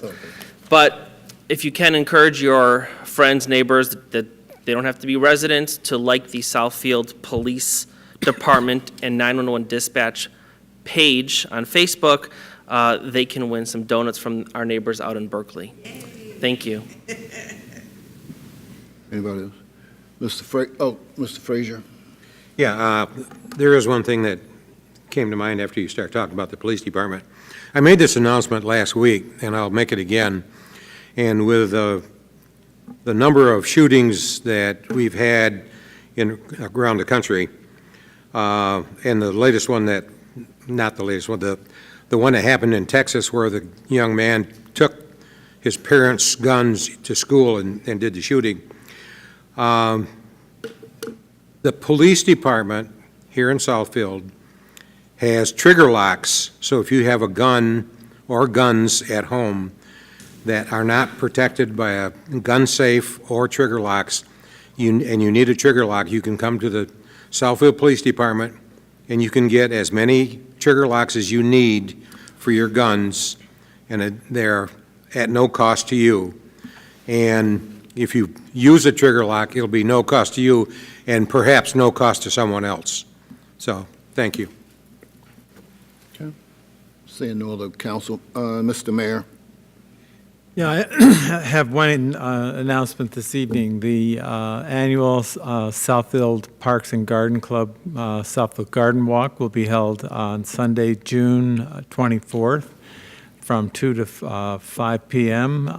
The neighborhood being highlighted this year is the Ravines neighborhood, and parking and check-in are at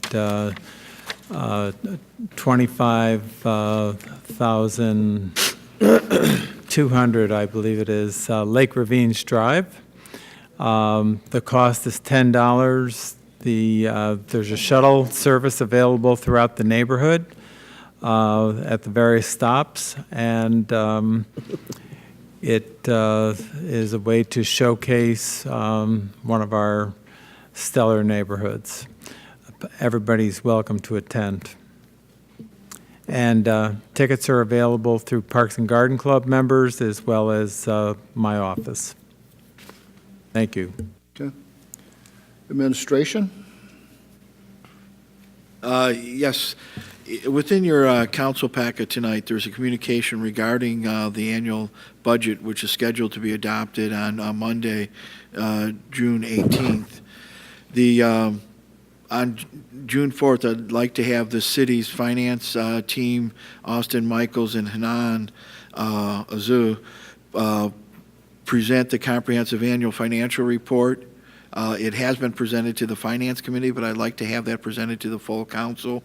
I've also requested that they prepare a budget variance report as to where we are to date. The current budget that we are in was adopted with a budget shortfall of about $300,000. The current budget that's been placed in front of council at the last meeting has a shortfall just under $800,000. This is not a sustainable model. And we do have some recommendations that, as was discussed earlier, the administration is pursuing. I want to frame a couple global things, comments when it comes to our budget. 1 minute.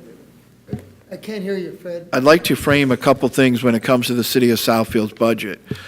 Well, we are in a stronger position than most communities relative to our OPEB liabilities, other post-employment benefits, primarily retiree health care. We are falling short to the tune of about $8 million a year.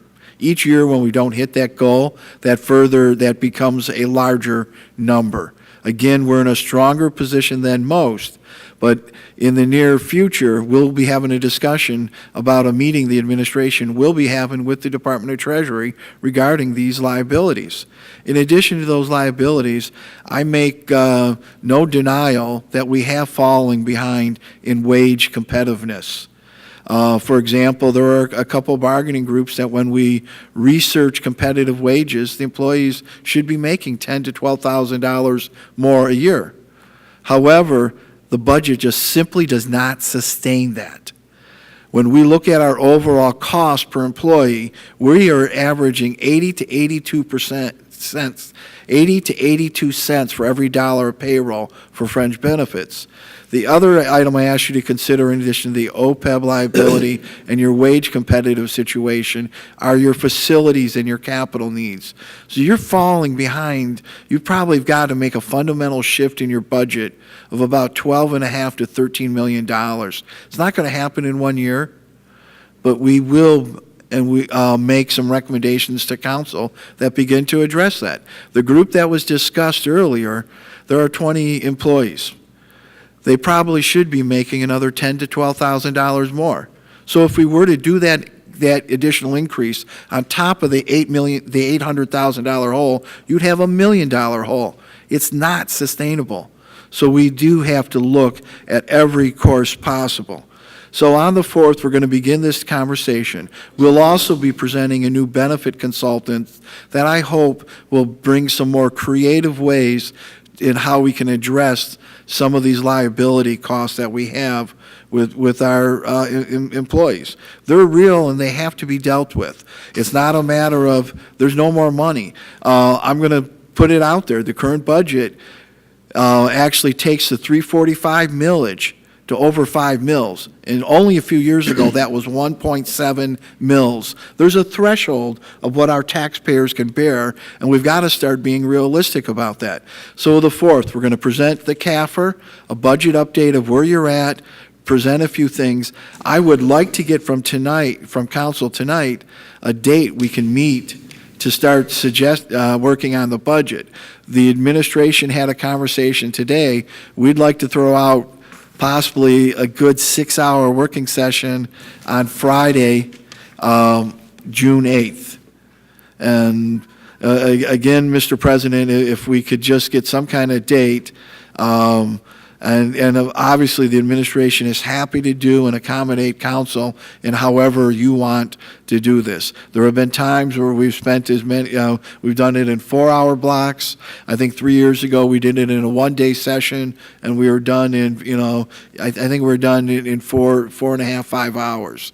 But I want to just begin framing this conversation on Monday. Here's where you ended your fiscal year on June 30th of 2017. You're going to hear, yes, you had a fund balance in excess of $2.3 million, but you also had about 45 positions not filled that were budgeted. So then what you've spent to date in the current budget and then we're going to present a couple recommendations, the benefit consultants, and we will continue to review the dispatch solution. And I've asked the police and fire chief to also take a look at the reports. The reports have been shared with them, and we're waiting for their input. Not the ideal situation, but you got to have the money to compensate people. We've not been able to fill those positions. We've had a number of vacancies. We just really don't have the resources to buy the talent necessary. So if we can come to a consensus on some kind of date, I'd appreciate that. It doesn't have to be this evening, but if we could get it sooner, later. Then the other item I have, which is an action item. Fred, let's see, can we get a tentative date here, so to give you something to work with, and then you guys can lay out how we're going to attack that on that given day. What is the council thoughts about June 8th, which is a Friday? Starting when would you suggest the time frame? Obviously, again, the administration will accommodate whatever councils. If you said Tuesday the 5th that evening, we'd start. But I'm going back to 3 years ago because of the current composition of council. I think Fridays was a good day that worked. And maybe we start at 10 a.m. and. That's fine. That sounds Friday. good. Friday the 8th. Sounds good to me. Okay, I'm getting a lot of head nods, so go ahead and tentatively, it'll be Friday the 8th at 10 a.m. Yep, yes, sir. Friday the 8th at 10 a.m., we will have a budget. Do we have to vote on it? Do we have to vote on that? No, this is a schedule. 10. Starting 10 a.m. I have to look at my calendar. Okay, well, Mr. we got it, President, there would be a vote if you're going to schedule as a meeting. right, okay. So at just some saying- point, if just we have a saying meeting on the tentative 4th, you Okay, could do it it's on the just tentative 4th. tonight, we'll vote on it Monday. The The 4th. 4th, but tonight, for planning purposes, it's tentatively set for Friday the 8th, starting at 10 a.m. Lunch will be served and all the above. And that was my intent. I mean, originally, just Right. for planning purposes, to get some kind of date. Yeah. We started this meeting, Okay, well, okay, you got it, 10 a.m. What's gonna Friday happen then? tentatively, and Monday, everybody should have cleared your calendars by then, and we will know Monday night. What's on the agenda on the Friday? The budget? The budget, nothing but the budget, for about 6 hours, you say? yeah, yes. And The we'll plan for start on 6 the hours, we might get through in 4th, and 4. kind of snapshot of, here's where you've been, here's your current fiscal year, here's some resources we're looking at, Mhm. and then the budget, Okay, we'll go all through right. the budget. Okay, everybody over the weekend. Will we can- have more information than we just received from the Yes. mayor?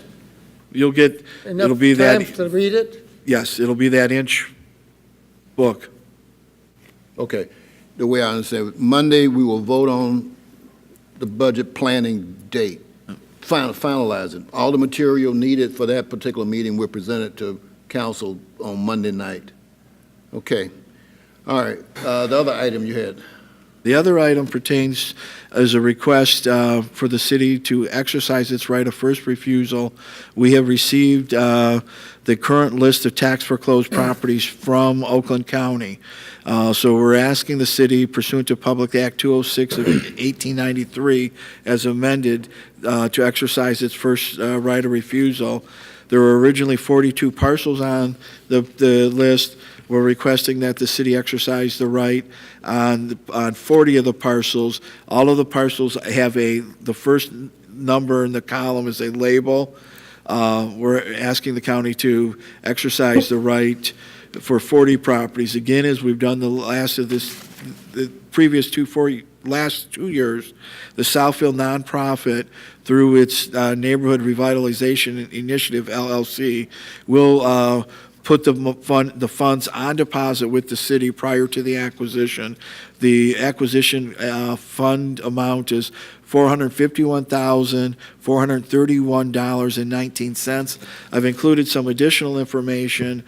In addition, the nonprofit will be paying arreared water bills based on what's currently owed to the city in the amount of $53,421, and the taxes that will be due on these parcels in 2018 estimated at $78,479.36. Again, there are 42 parcels. 10 of those are vacant lots. The rest have structures on those properties.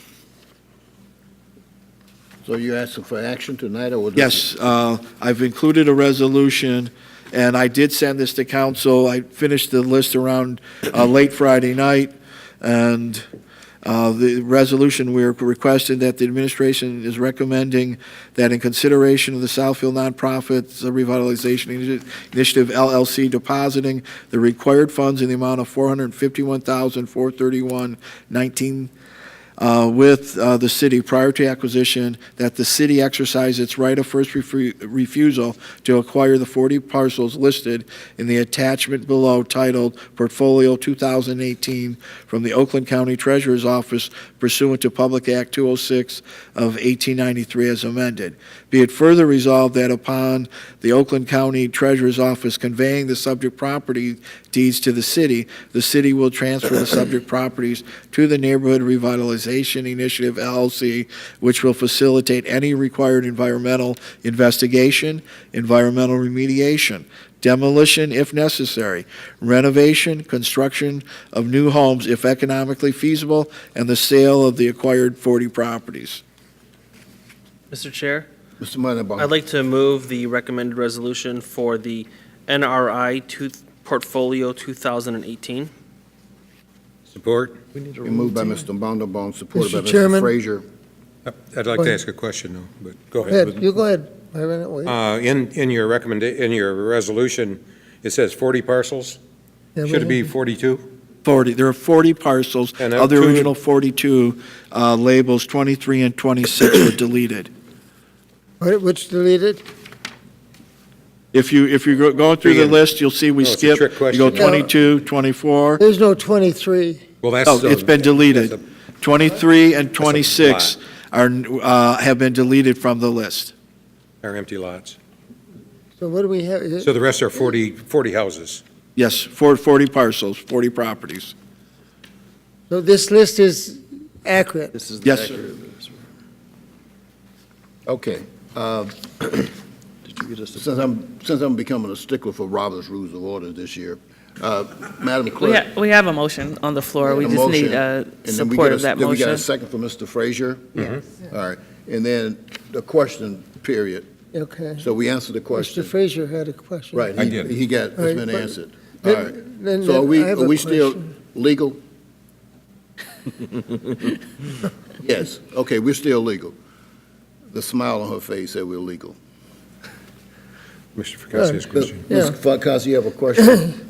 The previous list that we had, Fred, that we purchased, gave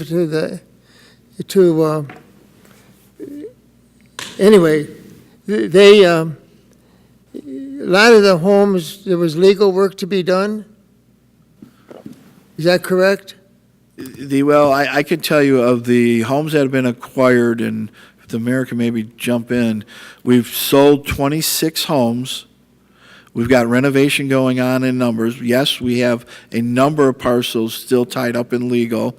We have torn down and/or are scheduled to demolish 15 properties. Yeah. And I apologize, I think the number in. We have 18 and I- properties that are Chairman. still involved in a legal situation. Mr. Chairman, All right, Mr. Fakasi. I'm listening to the mayor, and Mayor, but the problem is that I don't know the numbers that you are talking about.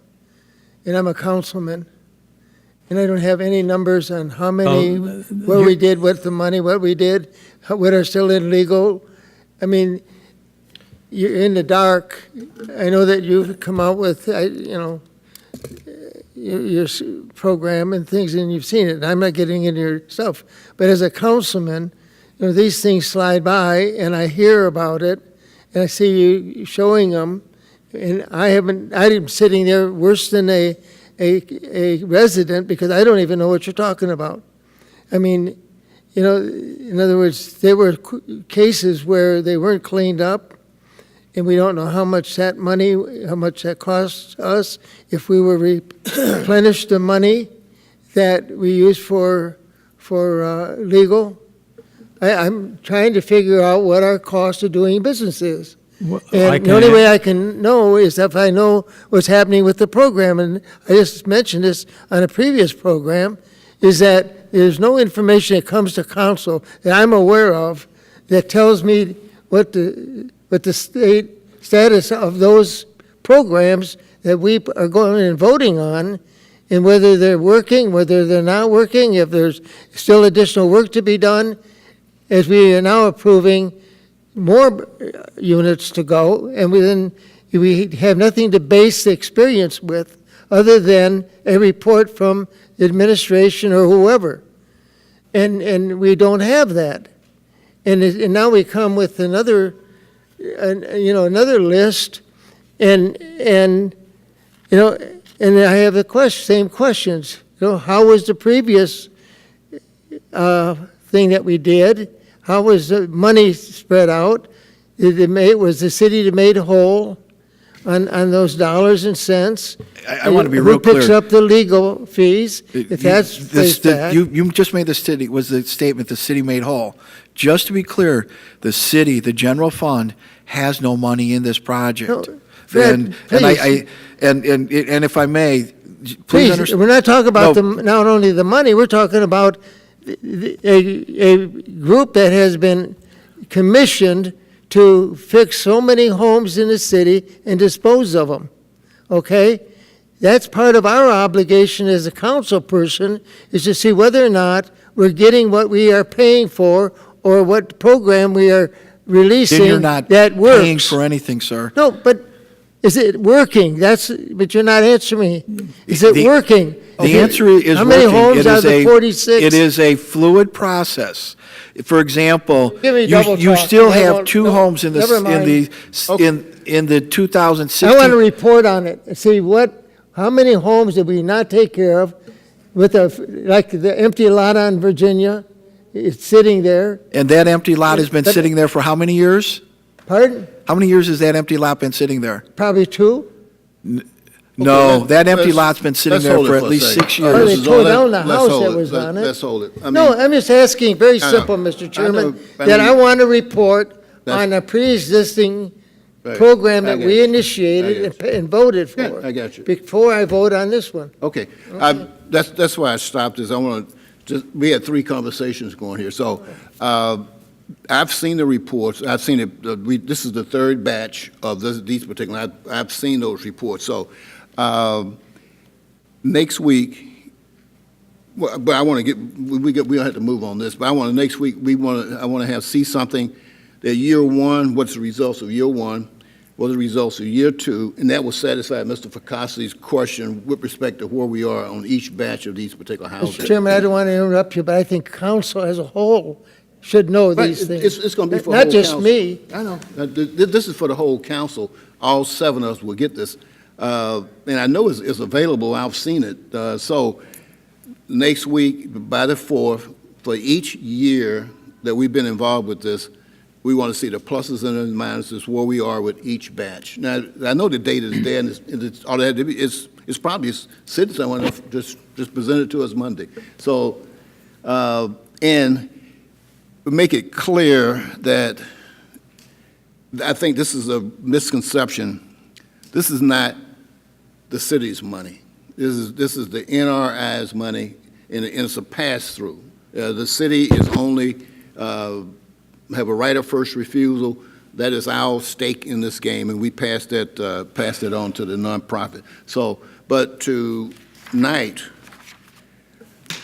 report will be presented next week. Pluses and minuses of each year that we've been involved with this for Mr. Ficasi and the rest of the For council. the purposes of, without going into greater detail tonight, I do want to make clear that we certainly can provide the information that the program has been very successful, and that all of the legal fees, the NRI has its own attorney and pays their own bills And it's not city money, it's not tax dollars, it's Southfield Nonprofit Housing Board money that is paying for the repair of these homes.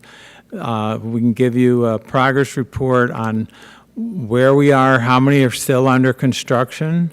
There is 2 lots. We have the plans to build homes, brand-new homes fitting with the neighborhood, and we have the builder, we have the architect. Hey, Mayor, So I can let me give just say that, this. The that mayor, report the next city week. council runs the city. I've been mayor for a long time, and I always respected that. And you're telling me things verbally, and I said, I've never held back a report on anything that we have ever done, all right? And I kept You're aware of entitled it. to the information, Don, but the point is, this is the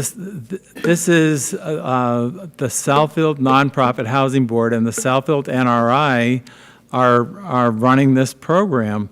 Your part as a councilman is first right of refusal and brownfield. $451,000 worth of things, and which they're going to be transferred.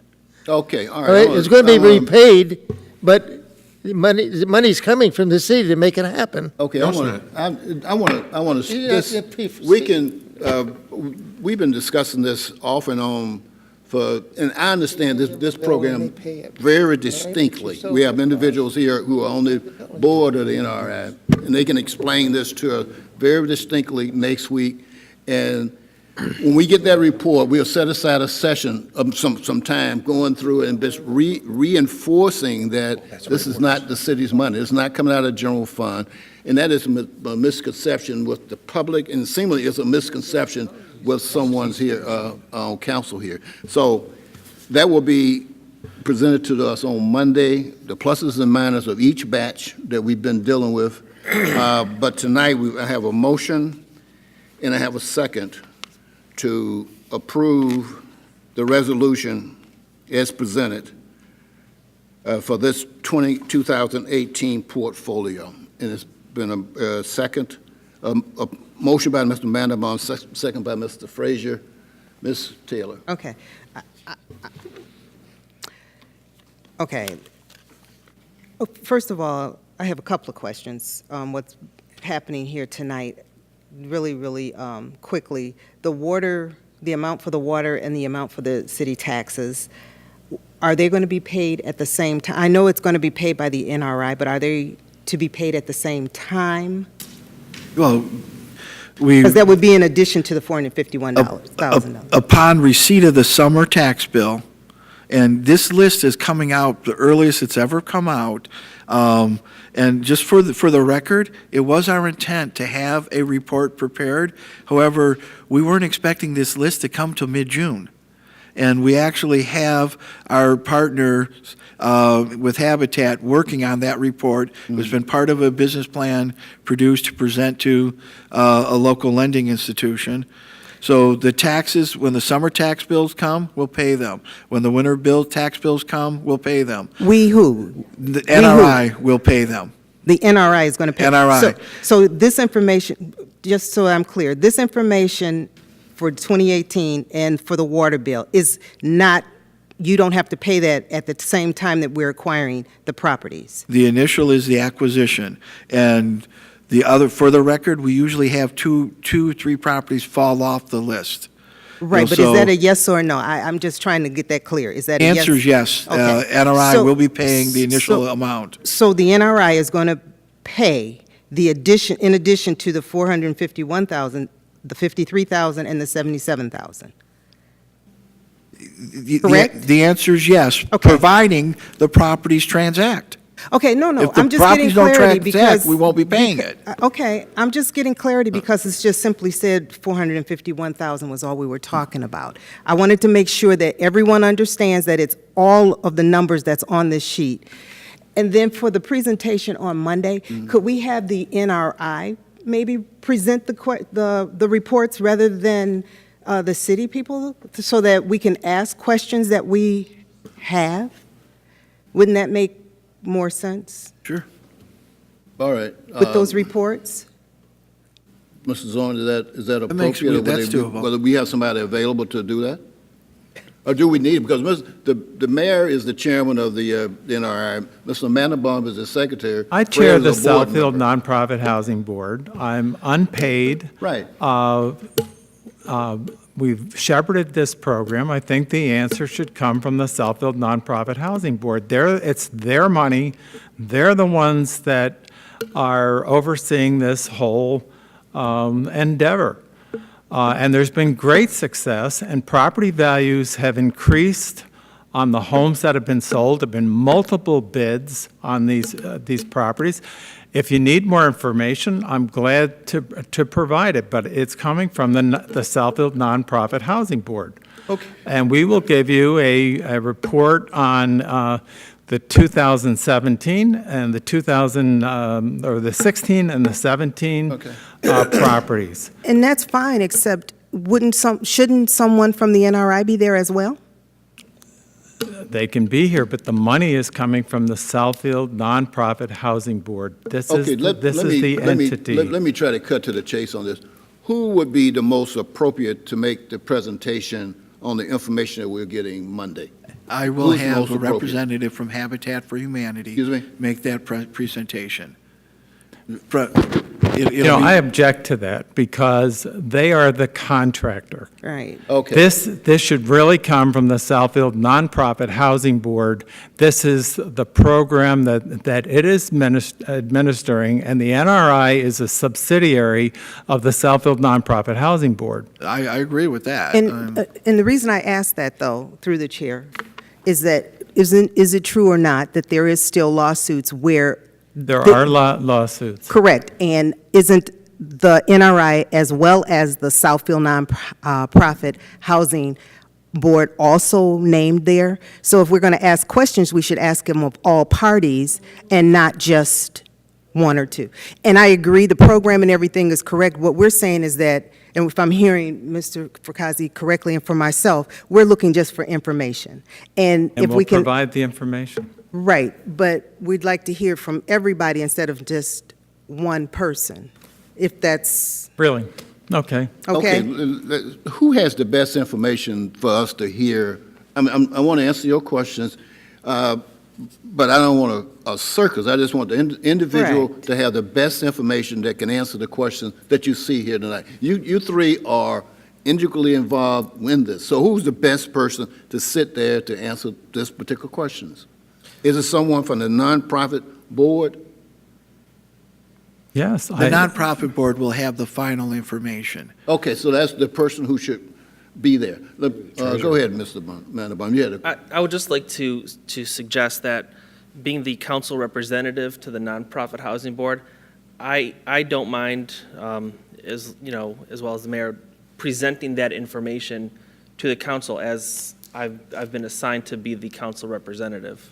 And I think that's appropriate. You are assigned by the council to sit on the Nonprofit Housing Board, per the bylaws of the Nonprofit Housing Board.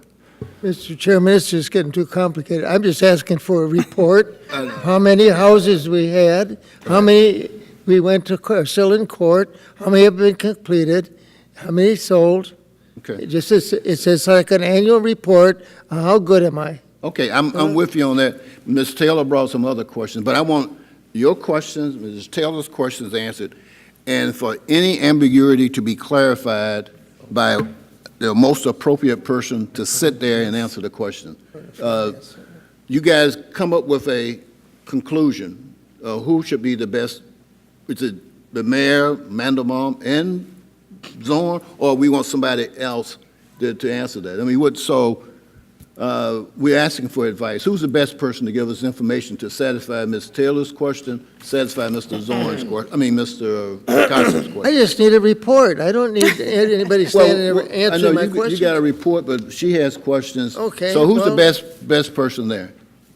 And going once, going twice, who Just can answer the Just let them question? do the presentation of the report. Any questions that come up, then we'll distribute them to whoever is necessary. If they can't answer, then we'll say who can and go from there. How's that? Like we do most things. Would that be? This is what it's going to be. Mr. Mandelbaum and the mayor will make a presentation Monday. You guys should be able to answer every question that we put forth to you, or you have a resource to go to get the question answered within 24 hours. I'm, Is that correct? I am very pleased to make the report. I work on this every single day. Okay. Including over the weekend. Okay, no problem, no problem. We had a question that popped up, a couple of them, so now we have a session on Monday to deal specifically with these minute questions. And I will set a time limit on it. Monday, we'll have a time limit on this, because this is important, but this is not our money. So I don't want to spend a whole day on this. Because this is pass-through. But we have questions from council. The questions need to be answered. They need to be answered for the citizens that come here with ambiguities. So the mayor and Mandelbaum, you guys are going to be on the agenda for Monday. All right, that satisfies everybody? All right, we still have a motion, and then we have a second. All in favor of approving this portfolio tonight to 2018, say aye. Aye. Opposed? No. Okay, it was approved. The portfolio of 2018 is approved. And we will Mr. have- President, final comment under my section. Simply consider the alternative. Where we were 3 years ago, how the marketplace failed the residents of Southfield, people living in homes, some with raw sewage, homes that should have been torn down, but also consider section by section, you have comparable values pushing everyone's homes back up higher than they were. So despite this whole conversation, just simply consider what the alternative was. Do nothing, let the marketplace do it, and let it fail. Right. I agree. This is a very good program. And it's for the citizen listening in and the individuals here. This is a very good program. It is. It benefits the city 100%. There's no downside to this particular program. It improves the communities, neighborhoods where these houses are. And so going forward on that, let it be told, this is a wonderful program for the city. We will now move into, is that your report, Mr. Zorn? Okay. I'm done, thank you. We'll now move into the attorney session. Thank you, Mr. President. This evening, I have before you a proposed ordinance that would be in conjunction with the public hearing that was held earlier this evening regarding the neighborhood enterprise zones. This sets the framework for council then to, in the future, designate those zones. And so what we're asking tonight, if council is inclined to approve the ordinance to implement the ability of council to establish these zones in accordance with state law, that you introduce and enact as an emergency.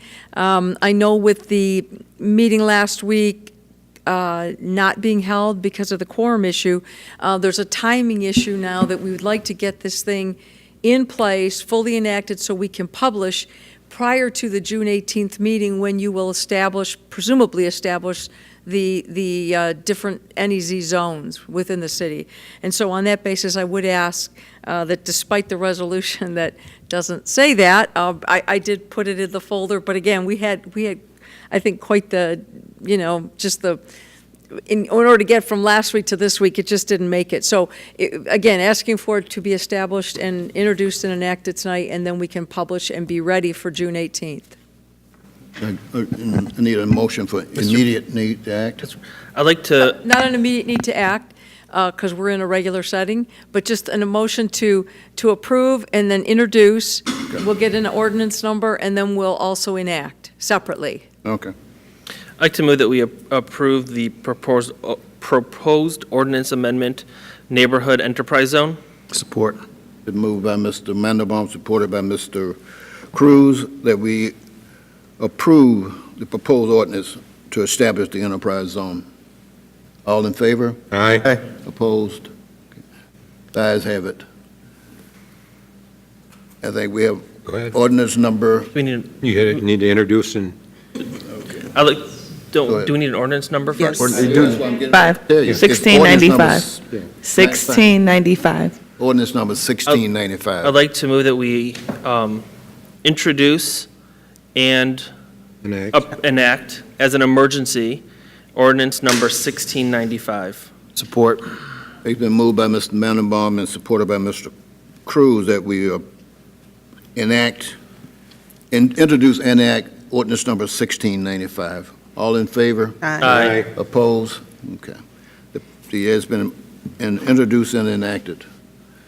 Is there another step? That completes it. That completes that, okay. We're good with that. Madam Clerk, you have any items? Treasurer, planner, assessor, engineer, scheduling, ordinance. Now we. Mr. President, Go ahead. I move that we enact ordinance number 1693. Support. Moved by Mr. Frazier and supported by Mr. Cruz that we enact ordinance number 1693. All in favor? Aye. Opposed? Okay. It has been approved. Ordinance number 1693 is enacted. All right, any other items of business? Seeing none, this special meeting is adjourned. Thank you.